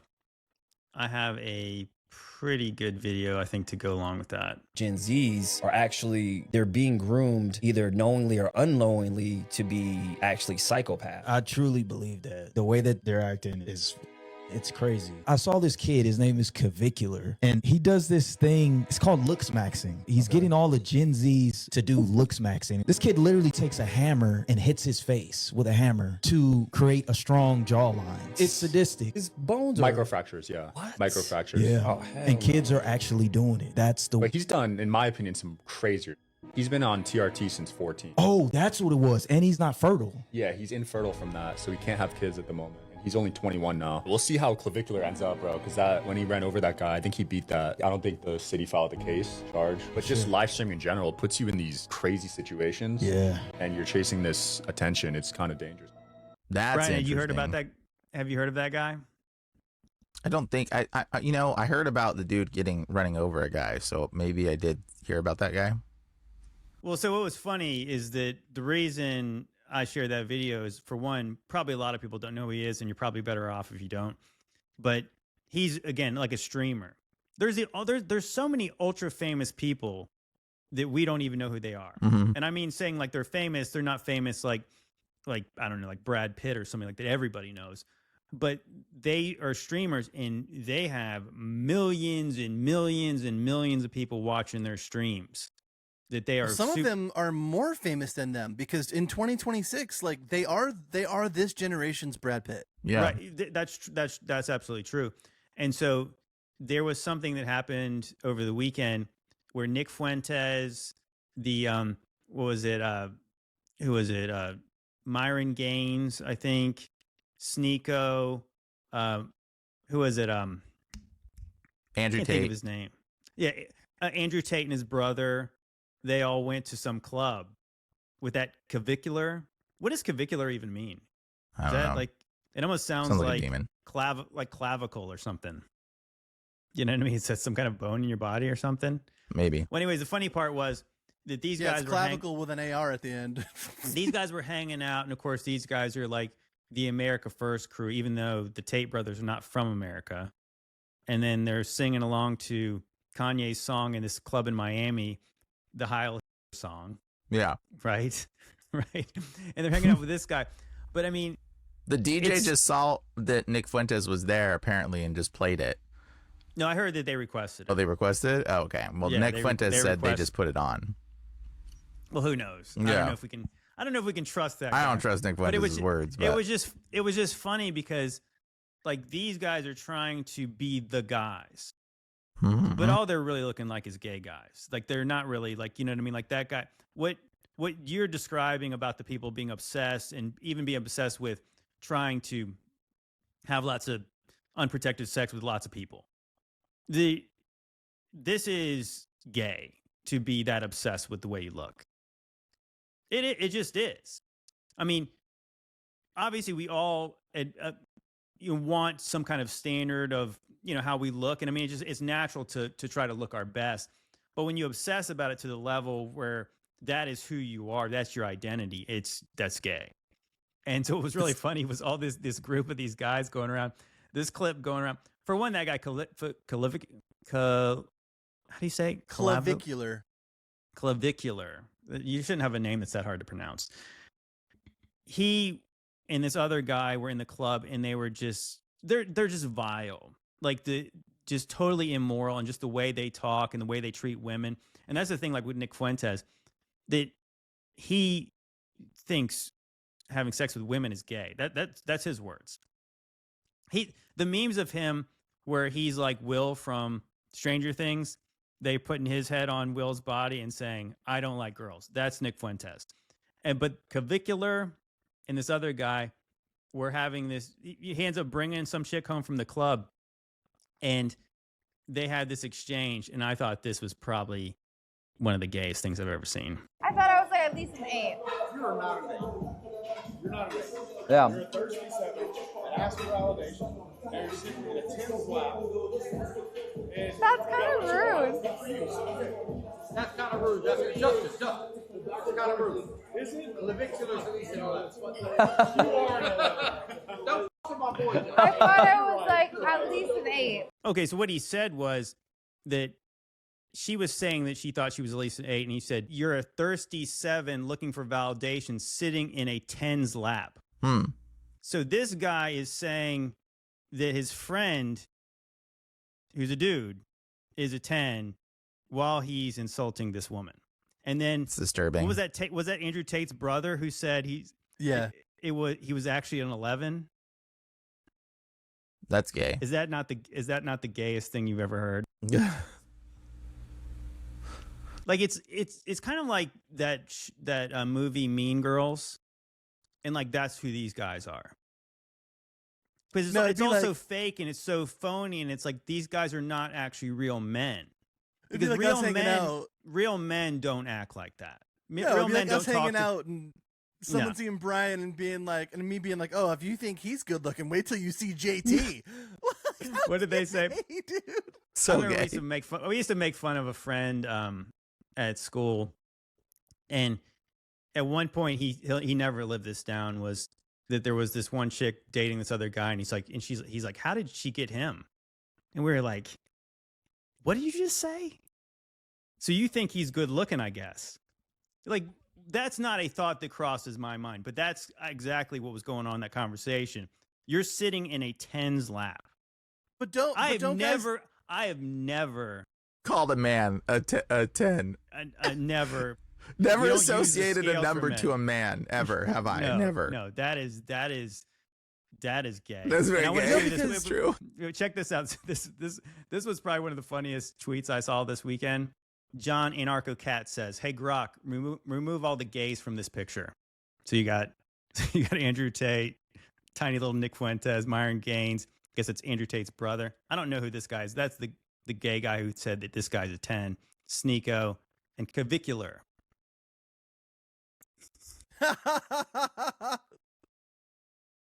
That's so funny. Did Grok really do that? That's hilarious. that was actually legit. That's what so Grok funny. actually did. Remove all the gays. It took them all out. Oh, so funny. Grok is funny lately. Grok's been pretty good. Like as funny as this all is, it's so sad to me that like this is where we're at in life. Like this is where we're at. Like, you know, when I'm gonna sound so old when I'm saying this, but like when we were growing up and we were kids, it was much worse than when our parents were growing up. But like where it's at now is like the gloves are off. It's like straight up Sodom and Gomorrah on steroids. It's like straight up, like they're not even trying to hide it anymore. It's just about feeding the flesh. Yeah. It's just about feeding the flesh. It's just about getting the things you want. Like if you're not, I sound like a broken record, but it's like, if you're not filled with the Holy Spirit and you're not seeing things for what they are, you're living in a world these days where your self-worth is tied to how much booty you can get, how much money you got, how strong your jawline is. Like all of these things that quite literally don't matter at all. Well, like they literally don't matter. Well, it's masculine witchcraft, and I came from that world, by the way. So side note, I know like friends of those guys, and so like So you used to look smack? No, I wasn't that way. I was polyamorous though, and I taught some of those guys how to have multiple girlfriends, unfortunately, and that was literally why they kept me around to some degree. But so like the reality is it's witchcraft. It's witchcraft. It's straight witchcraft for men, and like people just don't. You mean it's gay witchcraft? Yeah, people don't get it. Like it's like definitely. And you know I will tell you right now that it's all it is chasing carnality, and it's just chasing your thing. And like they weren't some of the guys that I was hanging out with, they weren't necessarily gay seeming, but one of them did eventually become kind of gay on the down low that I noticed. And yeah, like all those guys are, like Nick Fuentes. Nick Fuentes definitely seems a little gay on that for sure. But I would say, but hey, you know, whatever. They're in this world of chasing the flesh. Like, what do they want? What they want, power. And when you start chasing power, you end up wanting what you can't have. And when you want what you can't have, you want the secret stuff, and you want the lies, and you want the hidden things, and you become attracted to perversions and all kinds of stuff. But a lot of it So it does seem, it does lead into this sort of perverted world, but it's just one step away from the politicians. Honestly, that's what a lot of it is. But it's witchcraft for men, and it's like all the pickup artistry stuff, like it's all a bunch of witchcraft for men. And I see it now so clearly that it's like, okay, and I feel bad for some of those people, love them, but my friends that are in the community too, I still love them, obviously, but it is witchcraft. You're doing witchcraft, guys. Straight up. Well, and we're hyper focusing on like one or two things, but the reality of it is like this is just one category of sin. Yeah, right? this is one like, thing. It's just one category. The lust and the power and all of that kind of stuff. Like all jokes aside, like that's just some of the most obvious ones that we're seeing. But it's like it's no different than the people that are just chasing the power or chasing the wisdom or chasing the money or chasing, the people that aren't struggling with those things. Like it's just another cog in the wheel of sin. And it's I will say this too, though. One of my friends who was notoriously infamous and met many of those guys and friends with them or whatever, he left that world. He decided he wants to have children. And he decided he didn't want to say, he was known for having, multiple girlfriends. He had like 9 girlfriends following him around all the time or whatever. But he left that world, and now he literally had a child with this girl that in the Philippines that he met. And now, dude, he's stopped being like this woman chasing guy, and now all he sends is photos of babies. I'm in a thread with him still, and like he just like every day. And every one of us were like, dude, he's going to be a terrible father because all he's doing is chasing women all the time. His obsession went from women chasing to now I love my son. And like, dude, all day I get baby photos. Like, dude, bro, I am not like, I don't want to see your baby like all the time. But it's funny because he's so enthusiastic about it. And I love it because it's like we thought he was going to be like a questionably not good guy, but it's interesting to see his motivation and drive for chasing women has turned into being an excellent father. And it's so fascinating. Having children and like actually loving your children really does, I think, change a lot of people. And I've seen that firsthand because I've seen a guy who was in that group of men there leave that group of men after having a kid, and now he's just like wants to be the best father he can be. And it's kind of amazing, actually. Well, with or without Jesus, age should change anybody. Age should change a man. So I can't speak for that one dude that called him a 10 or whatever. Like, he's way too old to be acting like that and be running with all of those guys. Like, he should know better by now. Like, there's I don't know. I feel like there's obviously grace for everyone, but it makes sense for some of the other people that are a little younger, because the reality of it is, if you don't have Jesus, you're gonna chase something. You're gonna chase something. You're gonna make something your idol. And so yeah, it makes sense that most younger men who are fit and they're working out and they're getting their bag, as the kids say. Like, it makes sense that they're chasing after women and trying to get as many women as they can, because they don't have a savior. Well, so what I think this looks like, this is somebody who really does not know what it's like to be a man. Does not know what it's like to be to be successful, well-developed man, right? So that they're trying to do the things that they think that are supposed to be what men who have lots of money and power do. So I agree. They do these things, they look a certain way, they treat women like crap, and then they talk about business all the time and smoke cigars. Like, that's what this is. If you see any of the clips, and I won't even play them in the club, they're acting very awkward. It just looks also forced, and it doesn't seem natural at all. And yeah, of course, I think when you become a father and a husband and stuff like that, we're done with that life. You know what I mean? Like that's a well-developed man, is that he's got his priorities straight. He has a family. He doesn't want to go to the club anymore. And it doesn't mean you can't go out with friends at times, but I mean, we're not looking at that and envying that. Like, Brian and I were in Miami. We didn't want to go to the club. Like, that was not something that was on our list of things to do. Not remotely. Even though we could have, and it doesn't really matter. Like I said, you could go there and get the bottle service and act like a big shot, but that doesn't really make you a big shot, and that doesn't make me envy you. It makes me think of this verse in 1 Corinthians 13, starting verse 11. When I was a child, I spoke like a child. I thought like a child. I reasoned like a child. When I became a man, I gave up childish things. So that's what they are. They're men children. I was just getting ready to quote that.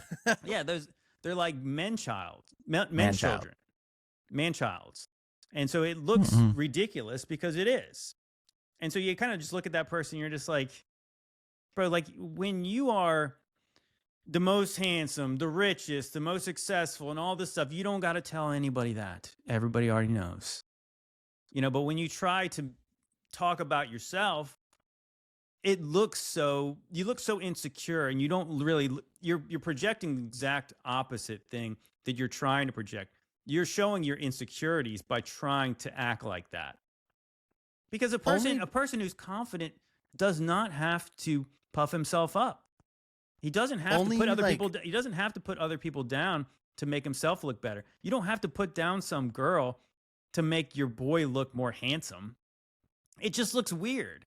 It's more like what is this whole context? What's happening here? And yeah, I think what you're saying is that the most unfortunate part is that yes, these streamers have so many people watching them and wanting to be like them. And when they see how they've gotten there, it's kind of like the whole Paris Hilton, Kim Kardashian phenomenon. And I always quote that model, and I wish I had the clip. Maybe I can dig it up. But she said that at one point, fame was a byproduct of success, of like achievement. Like you became famous because you won the Super Bowl. You're the fastest man in the world. You had this great business. You invented something. You wrote a book, and then you were famous. But now in the modern world where social media is king, people become famous before they actually do anything. And so if somebody wants to be famous, they might be willing to do anything to become famous. And it's like, that's really, again, that's why people are getting famous now. Like that hoe that's sleeping around all the time. Like, was that one girl that just like slept with a bunch of dudes? The one that tried to sleep with like 1,000 dudes There's something, bro, or something like that. Yeah, like and then you're doing deprivable things, and these deprived minds, and these people are doing just wicked things to get the extra boost in their fame. Well, and all these dudes are doing is teaching degradation to other men. Like they're teaching, like, and that's how they're getting the control over these women, by degrading them, by talking down to them, by making them feel like absolute crap. And it's like, I don't know, like that's the only reason they've got these women following them around, is because they make them feel less than. They make them feel like trash, to the point where it's like they feel lucky and honored to be around guys like that because they've got the followers. Like my thing is, and I'm always trying to tell people, like, forget the numbers, forget the followers, forget how many times you've seen his, like, forget all of that stuff. Forget what they look like. Close your eyes, listen to the way they talk, process who they really are. It's going to change your opinion of almost everybody. Like, even when you were reading that statement earlier from whatever that dude's name was. Yeah, dude, like, it's like when you hear the pride in someone, like, dude, that's the quickest way for me to just get the ick and just be like, I'm not listening to a word this person has to say, because they honestly still think they're something. And if you have not died to your flesh yet, you're missing it. You're missing it completely. And I know we're all in the process of trying. Like, it's like, I don't say this as someone that feels like they've arrived, but I will tell you, I am literally trying my best to die to my flesh every single day. I'm trying to remember that, like, I'm literally nothing but whatever he makes me. And it's a process, right? Because, like, we've all been there. We've all done things and had accomplishments that made us feel like we were something, right? We've all had massive followings at some point, or done things where it's like the average person wouldn't be able to handle that pressure. They'd be like, oh yeah, like I am pretty good at this, or I am pretty whatever. And it's like, I don't know, man. The only men that I will listen to and that I will take any advice from, or even listen to anything they have to say, are the men that realize they're nothing without Jesus, and their lives demonstrate that. Amen. Yeah, amen. Yeah, it's good.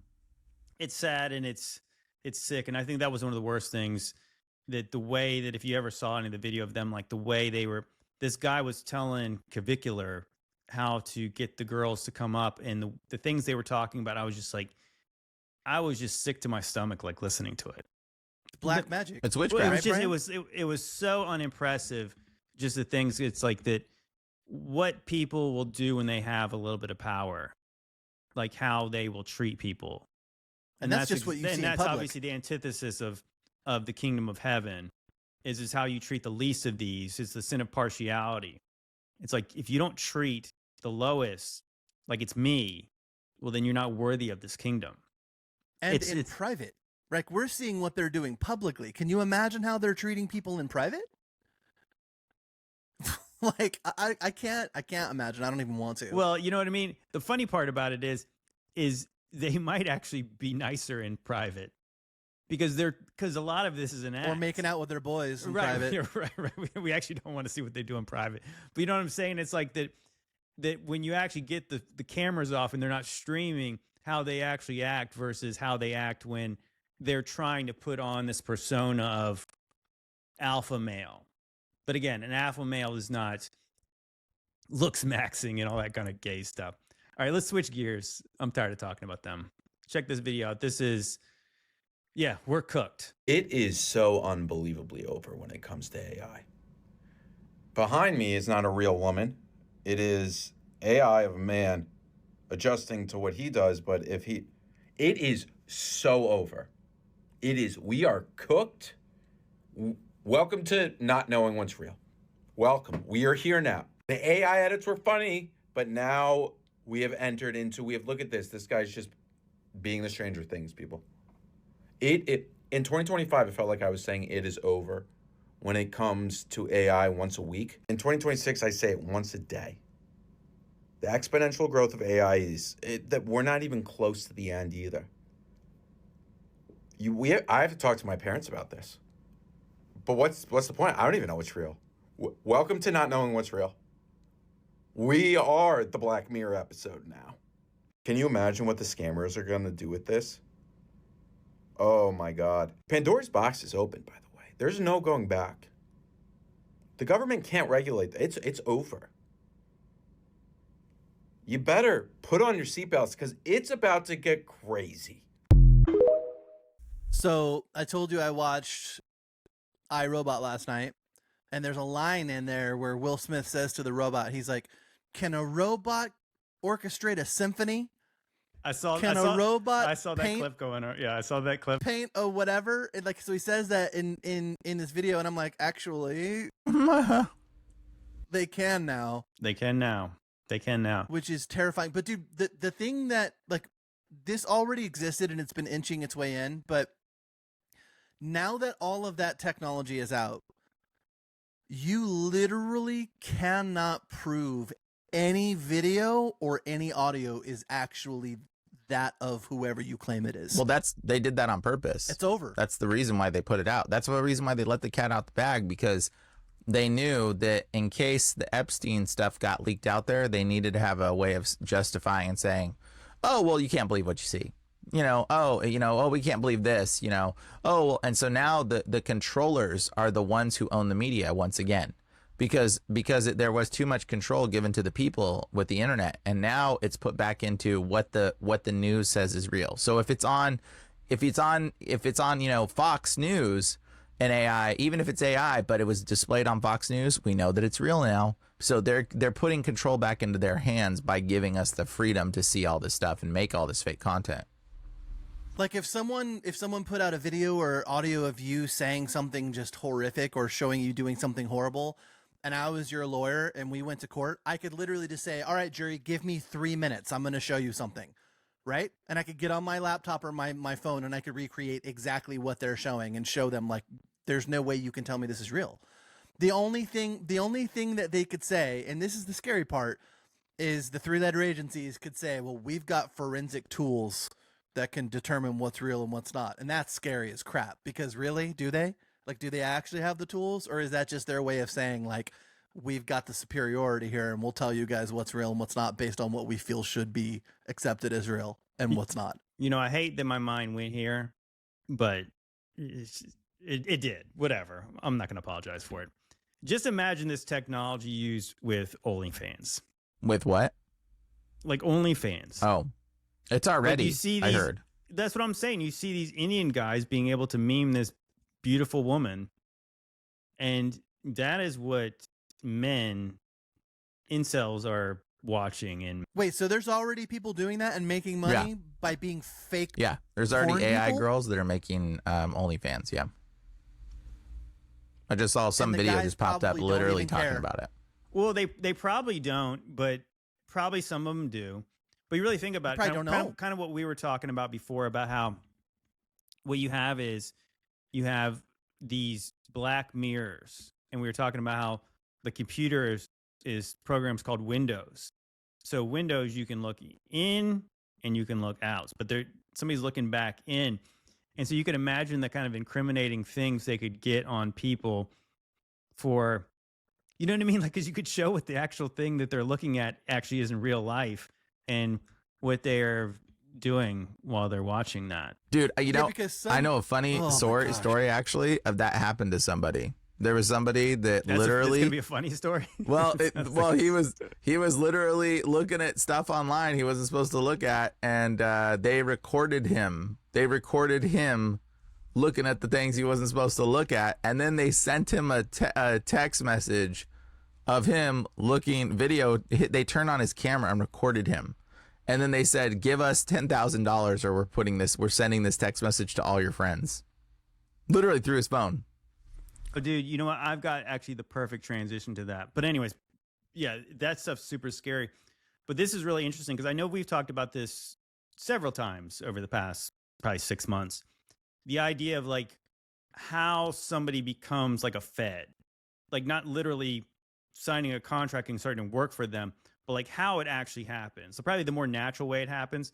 I thought this video, believe it or not, this actually goes right along with this. So when I'm saying like somebody's an operative or whatever word you want to use, they're not like walking around on their off time, pulling out their secret CIA ID card and badging into the main building. That's not what happens. Even if you go back to Project Mockingbird, they're just getting some talking points in a letter every once in a while. They're just saying, oh, you know what? Don't have this guy on your show, or don't allow this to be spoken about on your show. Or if they talk about this, you're going to cut it out. There's simple things like that. Some very basic instructions. And the way that somebody like a Gen Z person might get recruited is, let's just use you as an example. Somebody comes up and says, hey, man, I love your podcast, yada, yada. They're in a restaurant, a bar, whatever. And they say, I have a serious question for you, though. Are you a patriot? Would you consider yourself a patriot? Now I've got you locked into identity, right? And then I say, well, I have an offer for you, but before I show you anything, I just want you to say yes or no. Would you be willing to entertain the offer and look at what I have? And it might be uncomfortable. Would you be willing to look at it? Sure. Yep. Stage one is I show you all of your browsing history, captures from your webcams on all of your phones and computers of you doing the most compromising shit you could ever possibly imagine. Every bad thing you've ever done, recorded in some way. And I'd say, I like your podcast. I think you're doing a great job, and I want to protect you. And I want to keep all this from the public eye. But we also want to give you $20,000 a month. So now you feel like you chose all of this. So you walk away not feeling like I shoved this in your face. I told you it was going to be stressful, and you agreed to it. And you agreed that you're a patriot and all the other agreements. And now if you say yes, the reason that you're doing this on your podcast is for your country, because you're not going to call yourself compromised. We have this thing called cognitive dissonance that keeps our brain from thinking I'm a bad person. So now, even though you're being asked to silence people, not have certain people on the show, leave something out of your podcast, you're telling yourself, and whoever's your handler is telling you this is for the greater good. And you kept the Americans safe by doing that. And you'll tell yourself that. And you'll feel good about it. So when a person is like in this situation, they will feel good about what they're doing. Even if it feels a little off in the back of their mind, they'll still feel like at the end of the day, I'm doing the right thing. That makes total sense of what happened to Nick Fuentes. They probably showed him his gay browsing history.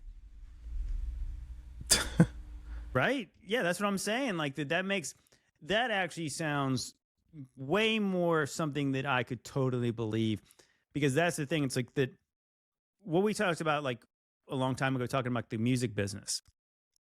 There's probably lots of people that they just self-start, and that could be the kind of people we're talking about that are these phenoms that come around, even like in politics.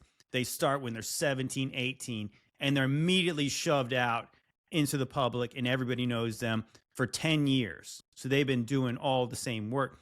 But then there are the people who come from nowhere, but they've got incredible talent. Kind of same thing in the music business. So they create bands, but then they also eventually, somebody's so overwhelmingly talented, we need this person, right? They could be a powerful asset.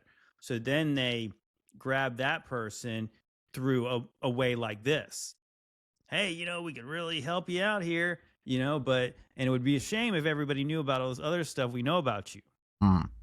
Even if it's not even true.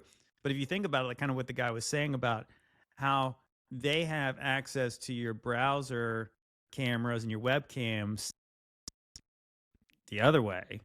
Mm-hmm. And then they're using a program like that.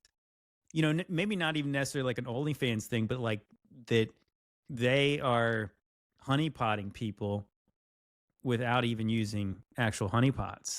Can you imagine the footage of like some dude pretending to be like an OnlyFans girl, like the actual footage that's unedited? Oh gosh, that's what I'm saying. That's what I'm saying. It's like so disturbing to think that, but obviously you can't help but think that when they show some weird Indian guy pretending to be that woman with the cat headphones. Yeah. Oh man. Bro, that's so totally funny. what's going on, by the way, with the whole like the literally what they're controlling people with. That's totally what's happening. I would hope that's why they I would wanted the hope that camera on everybody- both sides of the phone. You don't need the camera. I mean, Yeah. I would hope that everybody that saw Mark Zuckerberg covering his camera way back in the day started doing the same thing as soon as they saw that. I want to say that he had not only that, but he had his microphone tape over that Yeah. too. Yeah. Yep. Hasn't there been warning labels on some of these products now saying they could mess up your device if you put tape on the camera? Are they doing that? I think I I've didn't know heard that. I've heard that. I can't remember if I've actually read the warning label, but yeah, it would make sense that they would say that. Well, you're gonna interesting. avoid the warranty of this new MacBook Pro you got if you put tape on it. I don't know, but I got a video to share with you guys. If we can, Oh, do you want? Are we Matan. transitioning out? Yeah, go ahead. That's fine. Let's go. Okay, ready? How does somebody become a rabbi? I heard you have to get bitten by a raccoon. That's how you get rabies. I think you confuse the word. Aren't those two guys similar? Rabies and rabbis? Yeah. I think that maybe it's your accent that confused that. No. Actually, I got a funny one. I remember telling you this, Brian. So you guys remember Spider-Man 3? Still, like, we're talking about the Tobey Maguire ones, right? When The OGs. Spider-Man 3 sucks. I thought only the first one was good. A lot of people like the second one. I was not crazy about that. But Spider-Man 3 was pretty terrible. But it was about Venom, right? So the story of Peter Parker was that he got the symbiote suit. It was just like a suit. He didn't realize it was black goo. He got it from an alien planet, whatever. But the suit was changing Peter Parker and making him evil. So that's one of the scenes that's kind of like one of the more cringe scenes, the montage in the movie where he's wearing the black suit and all of a sudden Peter Parker's bad. And this was really interesting about how he showed people that he was bad in this Spider-Man movie.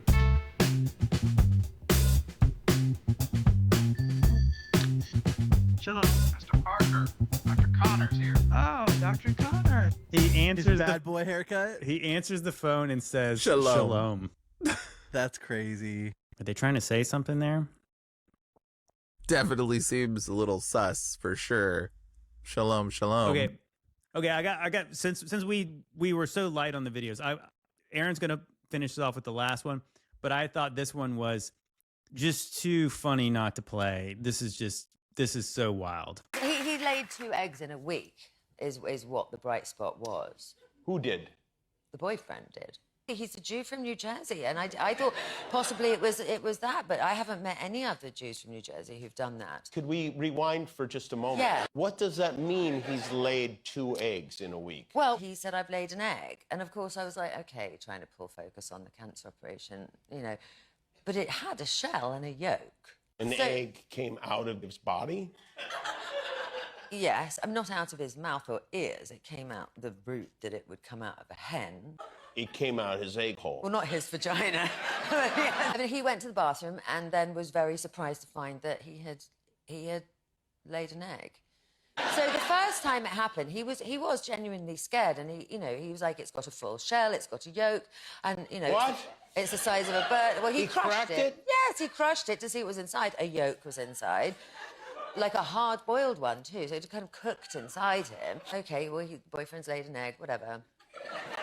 And then, a week later, and I get a text going, oh, my God, oh, my God, oh, my God, he's done it again, and now he's really freaking out. His dad came up with this theory very quickly of like, oh, you were probably on the toilet and the window was open and there was a nest outside and an egg went in your head. And I was like, OK, you're very quick with this. You clearly are putting eggs up your son's butt in the night. Are you putting eggs up your bottom? You know, like... And he said, it's a fair question, are you putting eggs up your bottom? I think it's quite hard to put an egg up your bottom and then get it out whole without injuring the egg. I mean, I think that's a skill. Yeah. Tell me that's what not an in egg. the world? I texted all these doctors that I know, and then they texted everyone they were ever at medical school with. So the whole of America was involved. And what's the... Well, someone said, has he had a lychee? And he hadn't. Have you been taking any kind of sleep medications which would involve you perhaps, you know, when you, like, take an Ambien and then eat the whole fridge? Like, have you taken something in the middle of the night. You're just shoving Eat an egg hole. Yeah. Yeah. He said no? No, he hadn't. So it's my favourite thing he's ever done, and I really like him anyway. I don't even You know guys what ever to heard say that? about that. Yeah, I don't even know where to start. Like, is that satire? Yeah. Like, are they trying to be for real? Like, What's the agenda there? what are they really trying to say? I mean, I feel like she that's was code. telling it like it was a straight up story, and then whatever picture she showed them, that was weird. I don't know, man. Maybe he's Isn't it just... interesting that he wore a funny little hat though, Brian? The boyfriend. I mean, maybe he's a reptilian. Yeah, it's just like there's no context for that. What, did you see that one video that somebody tested their lizard? They sent out the test to 23andMe. Did you see that? Mm-mm. I was on Ceiling Fan Man's podcast. So this is not me making this up. Well, I mean, I'm repeating something that could be made up.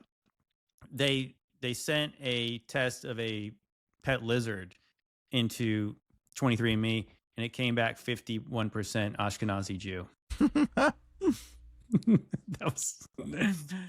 That's what I saw on the internet. I'm not saying it's necessarily true, but just saying. That's wild. That's wild. All right, you guys ready to wrap up? You guys ready to have some dessert, some video dessert? Sure. Absolutely, let's do it. Okay. This is beautiful and takes me to a mental place that I want to be.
Gotta love the old world.